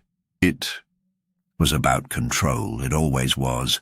A beat passed. The constables remained still, poised. Miss Marple continued, voice soft but unwavering. "You couldn't bear what Cynthia had discovered, not just the forgeries, not just that you were complicit in the thefts, but what she had written. In that letter, the one she left in the poetry journal." His face flickered, surprise, quickly masked, but not fast enough. "She discovered something else, something about your past, something that went further back than the sapphires." Graves stepped forward now. "We found her letter, Lionel. It wasn't about the jewels. It was about her sister." For the first time, Lionel's control slipped. "She had no sister," he said sharply. "She had a half-sister," Miss Marple corrected. "Born before her father's first marriage. Quietly sent away, then adopted into a working family in the village. Cynthia only learned the truth recently, through old family correspondence, letters her father kept hidden. She had begun trying to locate the woman. And she found her." Lionel's voice dropped. "That's a lie." "It's not. The woman she found was already dead, died young, but she had a daughter." Miss Marple paused and looked toward the hall. Elsie stepped slowly, into view flanked by a constable. Her face was pale, lips trembling, but her eyes were locked on Lionel. "She was Cynthia's niece," Miss Marple said, "and she didn't know it. Not until Cynthia began piecing the truth together.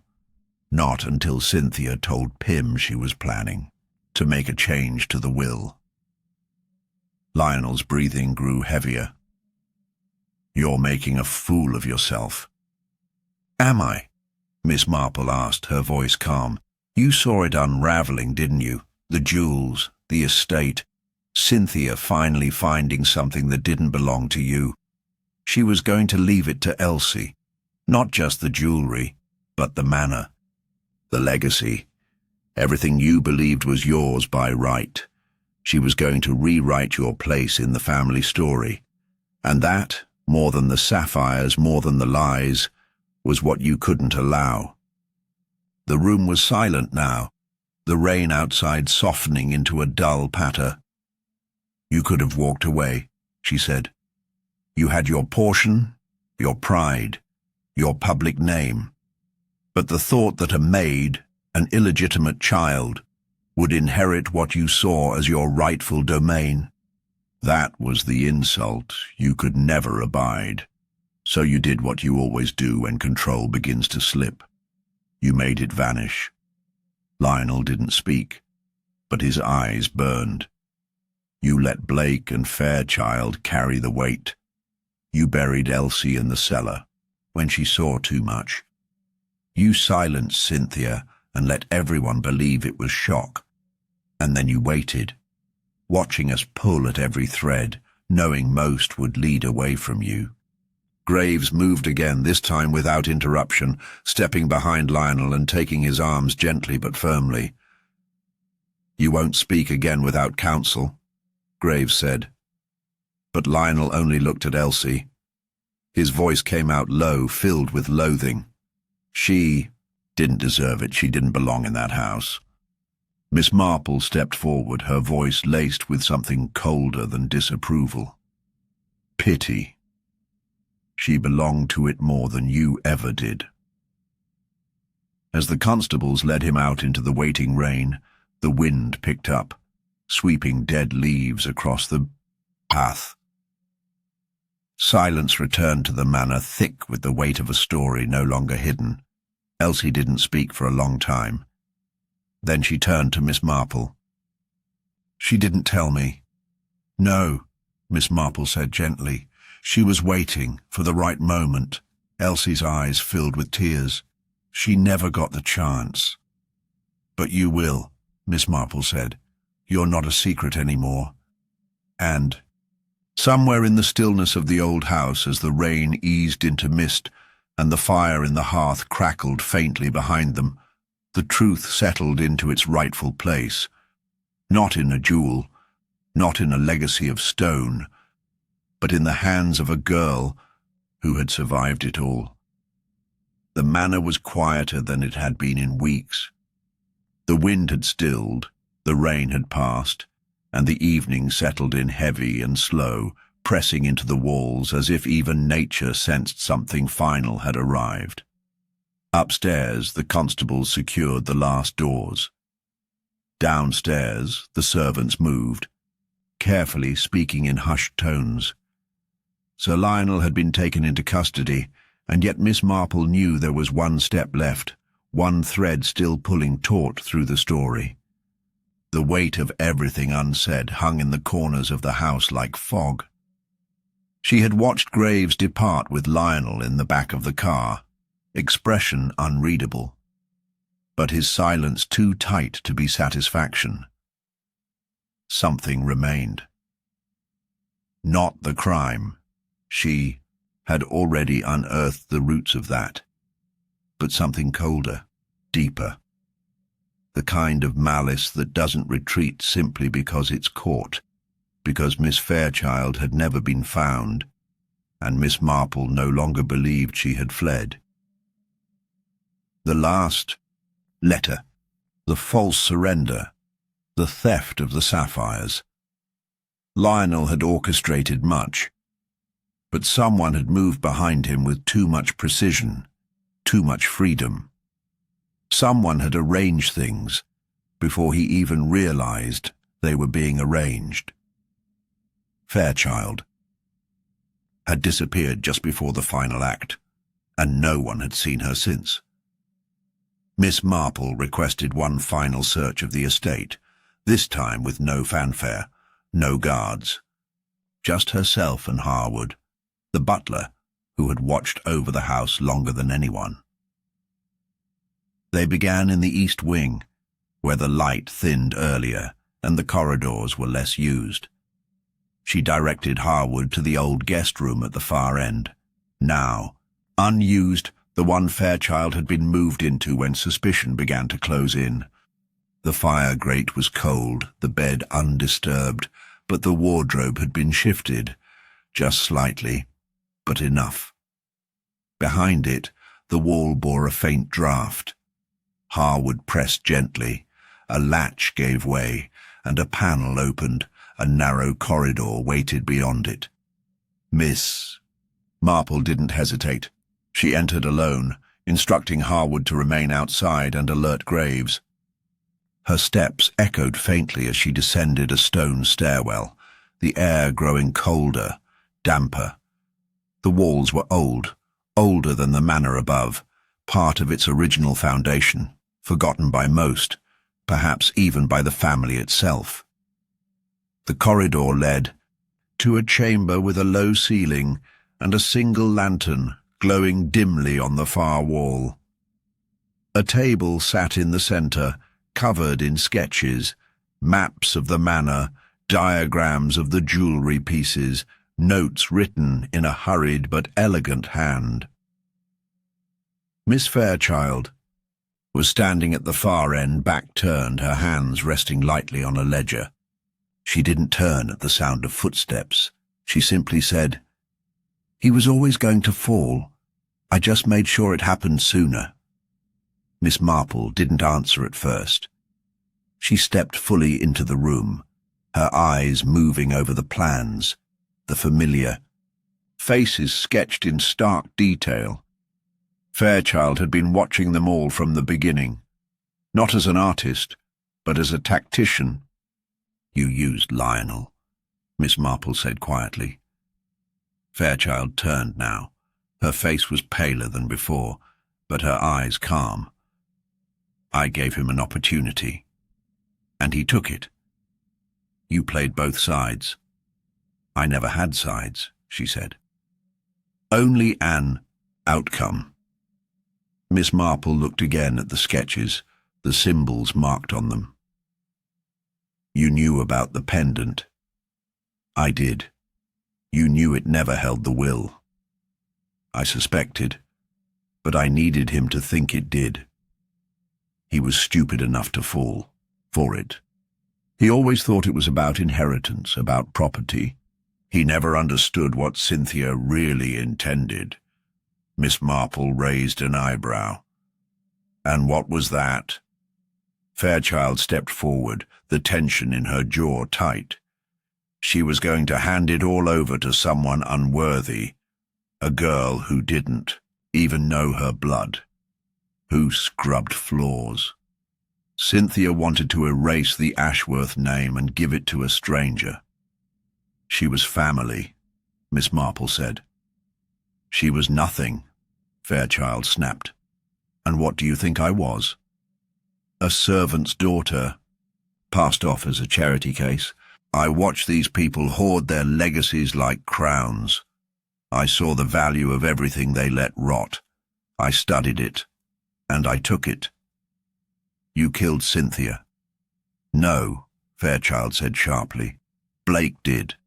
But I told him what to say. I told him she would never let go of the pendant. And I knew Lionel would never check it before he destroyed everything else." "And now?" Fairchild smiled faintly. "Now I vanish. There's a boat waiting at the marsh. Enough money in a Dutch account. A new name, a new face, a new canvas." Miss Marple looked at her, not with disdain, but with deep, settled clarity. "You're not leaving, Miss Fairchild." The other woman's smile faltered. "There's no one left to stop me." Miss Marple turned slightly. "You left too many notes, too many shadows. Pym is alive. Elsie remembers every word.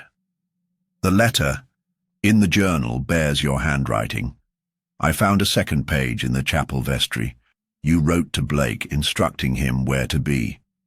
Graves has it now." Fairchild's expression darkened. "No one will convict me on a note."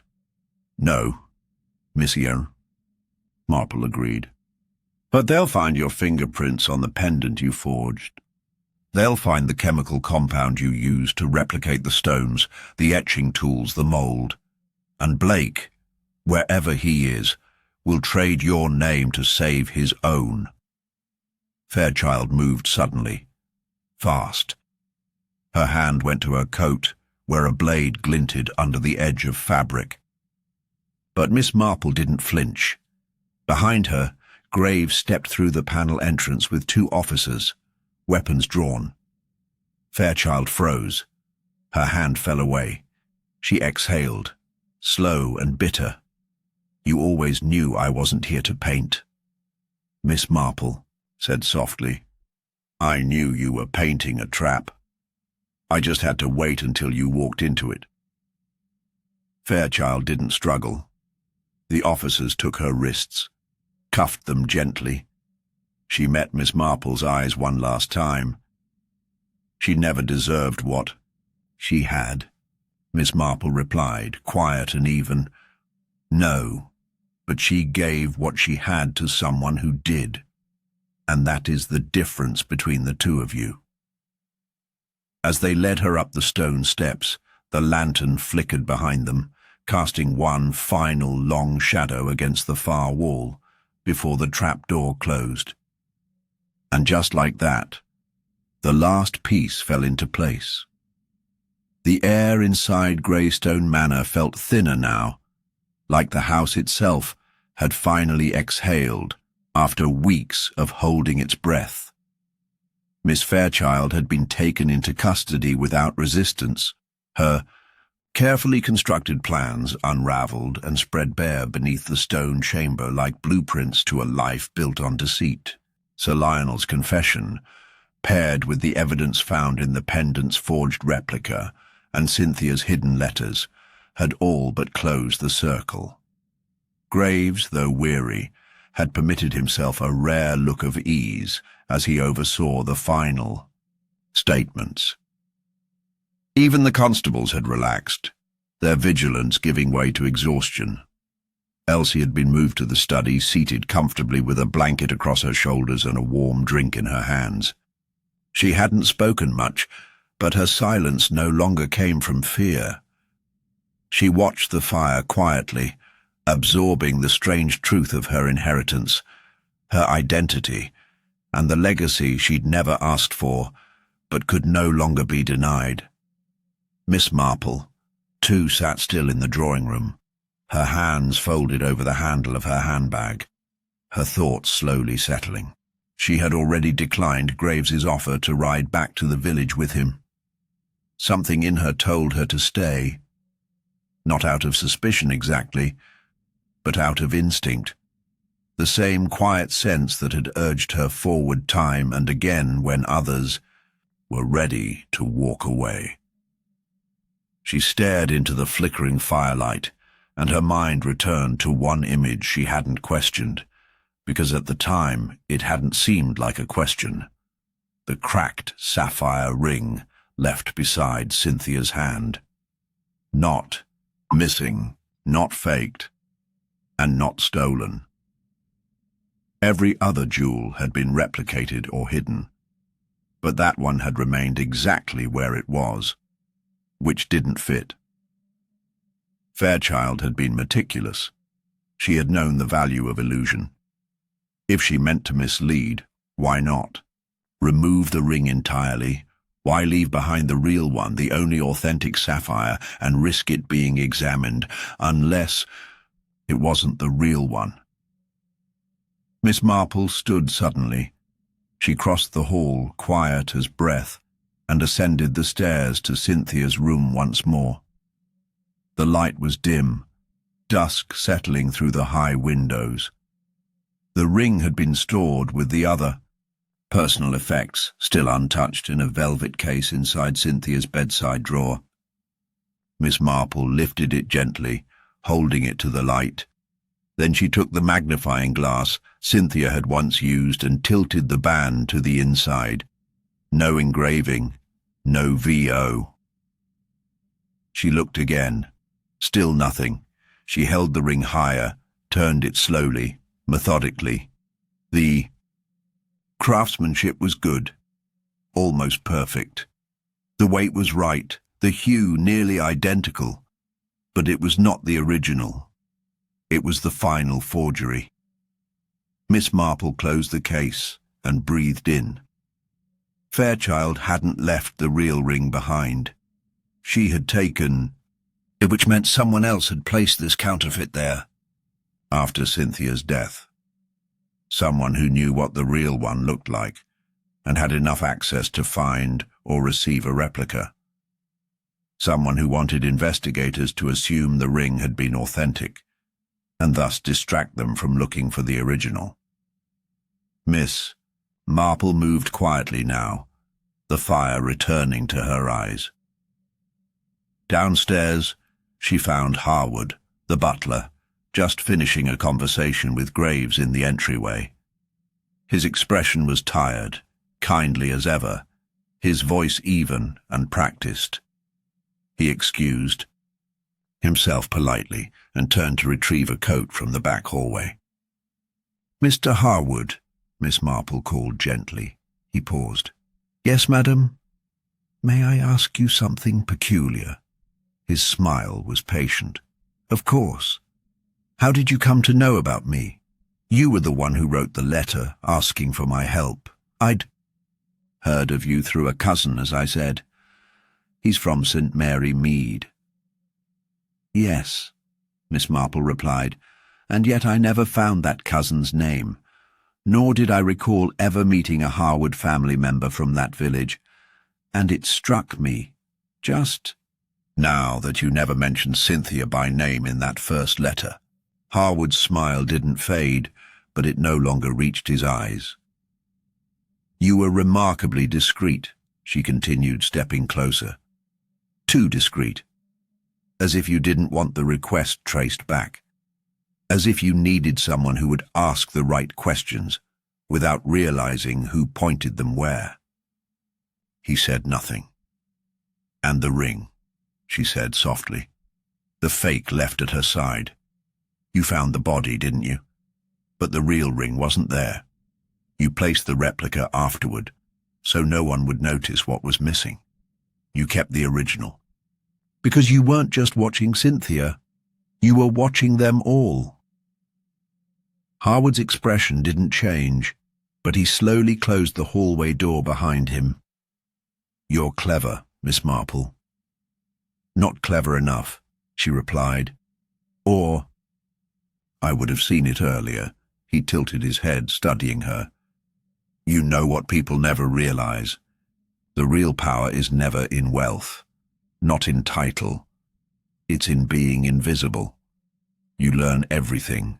You become the wallpaper of their lives, and then one day you know more than they do, about their habits, their secrets, their sins." Cynthia thought. She was clever. She hid things in poetry books. She whispered about new heirs. She was preparing to replace me after 40 years, as if I was some piece of broken furniture. "You killed her." "No, but I let it happen. I heard the argument. I saw Blake leave. She was still breathing when I found her, but I closed the door. I made sure she stayed quiet." "And Fairchild?" "She was useful," Harwood said plainly, "until she wasn't." Miss Marple's voice lowered. "And the real ring?" He didn't answer. Then slowly, from his coat pocket, he withdrew a small object wrapped in handkerchief linen. He placed it gently on the hallway table and unfolded it. The ring gleamed, unmarred, flawless. The VO engraving glinted under the light. "I never meant to take everything," he said. "Only what I'd earned. 40 years of silence, of loyalty. They never knew what they had. Cynthia least of all." "And now?" Miss Marple asked. He looked down at the ring, then to her and said quietly, "Now, I suppose, I fade back into the walls." But the front door opened just then. Graves stepped in.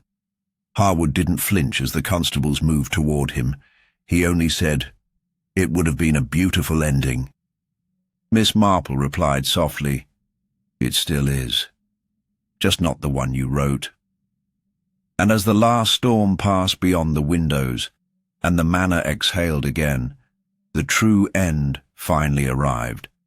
Not with a scream, not with a chase, but with the quiet turn of a lock and the soft echo of the final step taken into light.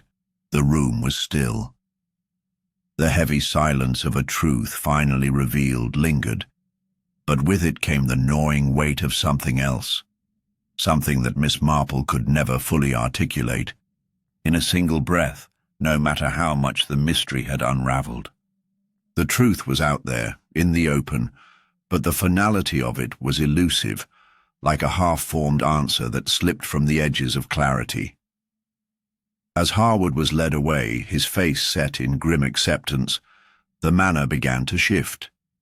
People moved with a mechanical precision, each still processing what had happened, trying to find their place in the aftermath of it all. Elsie, now free of the chains of secrecy, looked out the window with a faraway expression, her future uncertain, yet with the faintest glimmer of hope that had been absent before. Miss Marple sat by the fire, her hands folded in her lap. Graves was across from her, a glass of scotch in hand. His expression was difficult to read, the lines of frustration and exhaustion still etched deeply into his face. "It's over then?" Graves asked, his voice flat. "It's never really over, Inspector," Miss Marple replied, her voice soft, but firm. "You see, we all look for the end of a story, a solution that ties everything neatly together, but sometimes the truth leaves more questions than answers." Graves took a slow sip of his drink. "You've got the ring, the confession, the letters. Harwood's behind bars. The case is solved." Miss Marple nodded, but her eyes remained distant. "It's true. The pieces fit, don't they? Lionel was the architect of this plan, the one who believed his bloodline was the only thing that mattered. He tried to wipe away the past, to erase any trace of someone who could threaten his inheritance. But he wasn't the one pulling all the strings. He wasn't the true mastermind." Graves frowned. "What are you saying?" Miss Marple turned toward him, her eyes sharp, her mind still working through the final fragments of the puzzle. The truth wasn't just in the theft of jewels or in the shifting of fortunes. It was always about the past, the history they thought they could bury. Graves set his glass down slowly, his attention now fully on her. "The past? Do you know," Miss Marple continued, "why Harwood played such a careful role in all of this? He didn't just work for the Ashworths for money. No, he had something far deeper at stake. He had been tied to the Ashworths for years, watching them, learning their weaknesses, their secrets. And when Cynthia started uncovering those secrets, when she started threatening to turn everything upside down, that's when he stepped in. Not just to protect Lionel, but to protect himself." Graves's eyes narrowed. "So, Harwood knew the whole time?" "Not the whole time," Miss Marple corrected. "But he knew about the half-sister. He knew about the threat to his place in the family, and he knew about the necklace, the one that was never truly hers to begin with." She paused, letting the weight of her words sink in.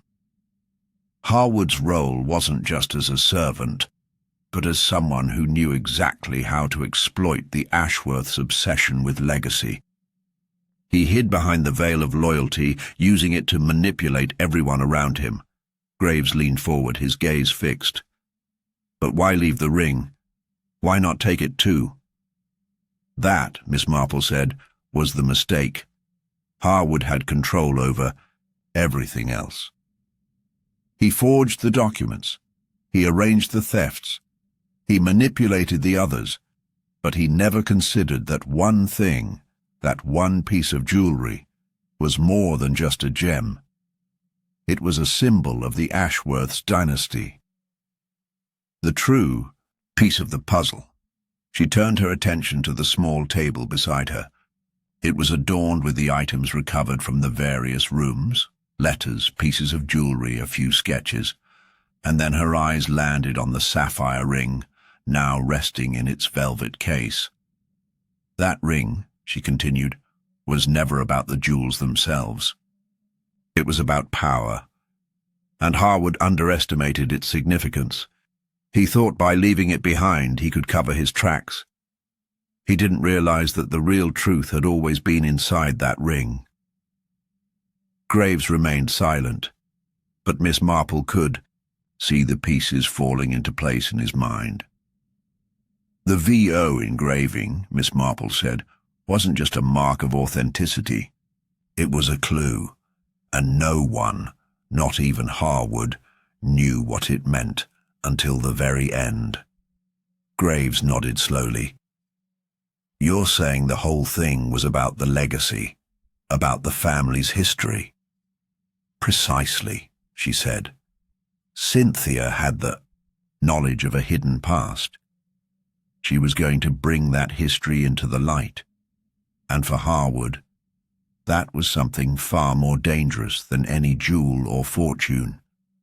It was about control. It was about ensuring that the Ashworth story, the one they told the world, remained untarnished. He couldn't let Cynthia's discovery go public. But he didn't kill her, Graves said. Blake did. Yes, Miss Marple said. Blake thought he was acting on his own. But he wasn't. Harwood had him convinced that the jewels would bring him more than just a share of the Ashworth fortune. Blake thought that by taking the ring and silencing Cynthia, he would be rewarded. But he didn't realize that Harwood had already planned for everything. Harwood was the one who had to keep everything buried. Graves stood up, walking toward the window, looking out into the mist that had descended over the estate. There's one thing I don't understand, he said, his voice quiet. Why didn't Harwood just take the jewels and leave? Why the elaborate scheme, the fake ring, the manipulation of everyone? Miss Marple's gaze was sharp as she answered. Because Harwood wasn't after the jewels. He wasn't after wealth. He was after power. The Ashworths had spent generations building their name, their legacy. And Harwood wanted to ensure he was the one who held the final thread. He wanted to be the one who controlled it all, who decided who would inherit the family's wealth. He was willing to sacrifice everything to keep that control. And now? Graves asked, turning to face her. Now, Miss Marple said, Harwood's role in the Ashworth story is over. The truth has come to light, but it's not the one he imagined. It was never about the ring or the jewels. It was about the secrets they tried to bury.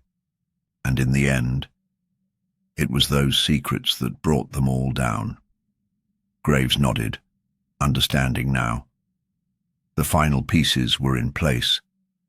The case had been solved, but the cost of justice had been high. And as Miss Marple sat back, watching the last traces of dusk fade into the night, she knew that sometimes the hardest part wasn't solving the mystery. It was understanding why people would go to such lengths to hide the truth, even when it was right in front of them. The villain had been unmasked. Justice, at last, had been served. But the truth had a way of slipping through the cracks, leaving behind an unsettling emptiness, a reminder that some stories, no matter how fully revealed, always leave their shadows behind. Miss Marple stood, at the window of the drawing-room, watching as the first light of dawn crept across the damp fields.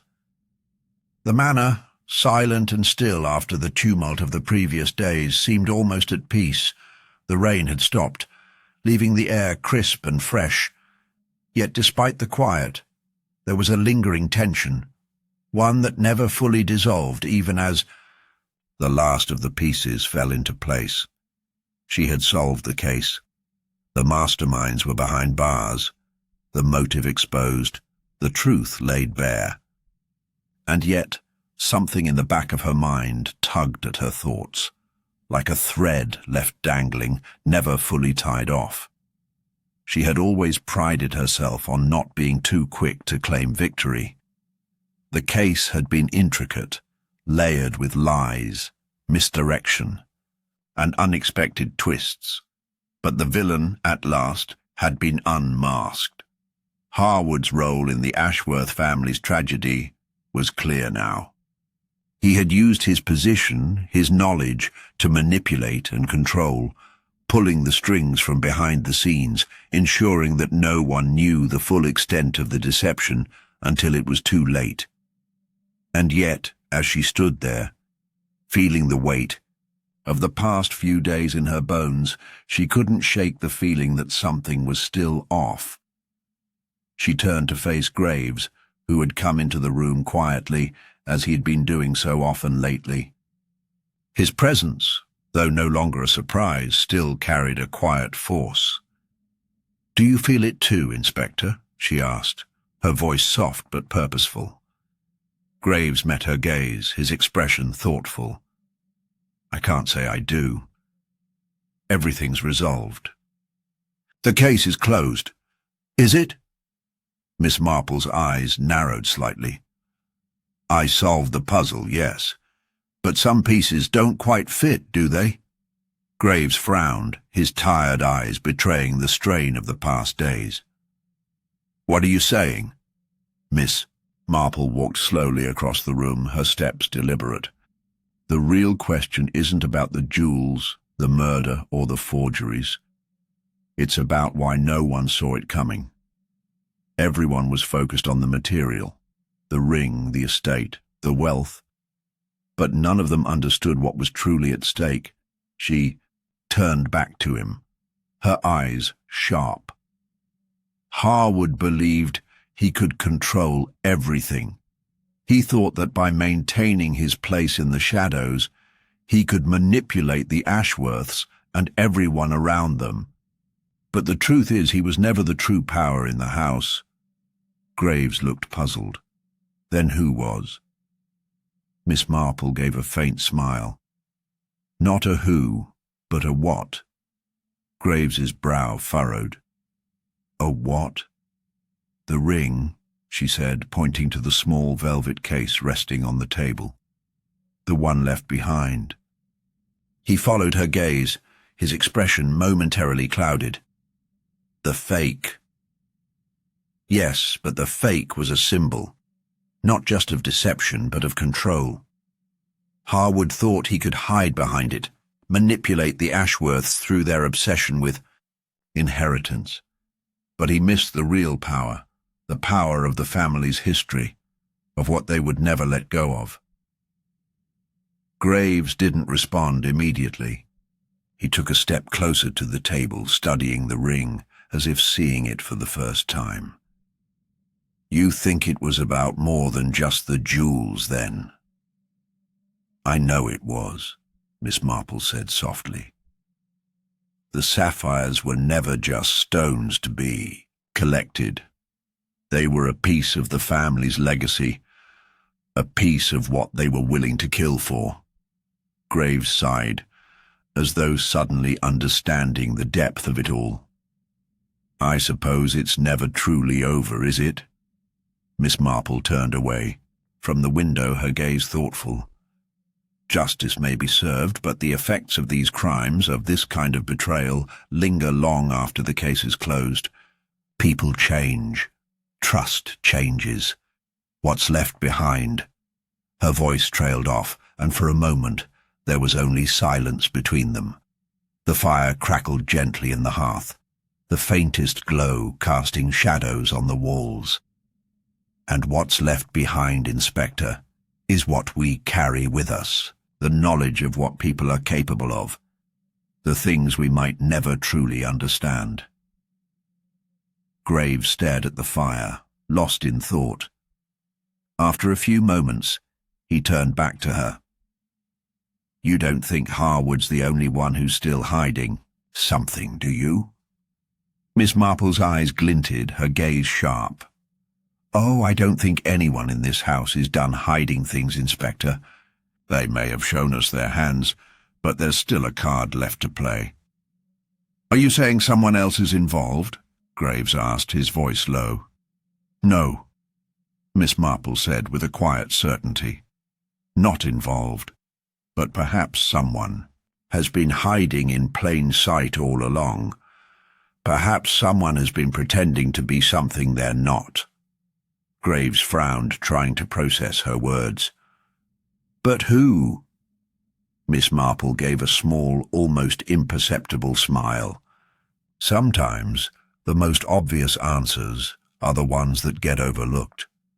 Sometimes people forget that their own actions can lead them to places they never intended to go. Graves opened his mouth to speak, but Miss Marple held up a hand. Don't worry, Inspector. The answers will reveal themselves. The truth has a way of finding its way to the surface, even if it's buried under layers of deception. She looked at him one last time, her expression unreadable, and for a moment she wondered if he understood the deeper truth that lay just beneath the surface of this case. It wasn't just about Harwood or Blake or even the jewels. It was about the fragility of trust, the ease with which people could convince themselves they were untouchable, and the darkness that could fester when no one questioned the quiet lies. I'll leave you to finish this, Inspector, Miss Marple said as she turned toward the door. But remember, sometimes the truth isn't about what's right in front of you. It's about what's still waiting to be uncovered. With that, she stepped out of the room, leaving Graves alone in the dim light of the manor, the last remnants of the case echoing in the silence. The mystery, she knew, would never truly end. Not for anyone, because in the end, it wasn't just about solving crimes. It was about understanding the people who committed them and why they did what they did. And that was a question no one could ever truly answer.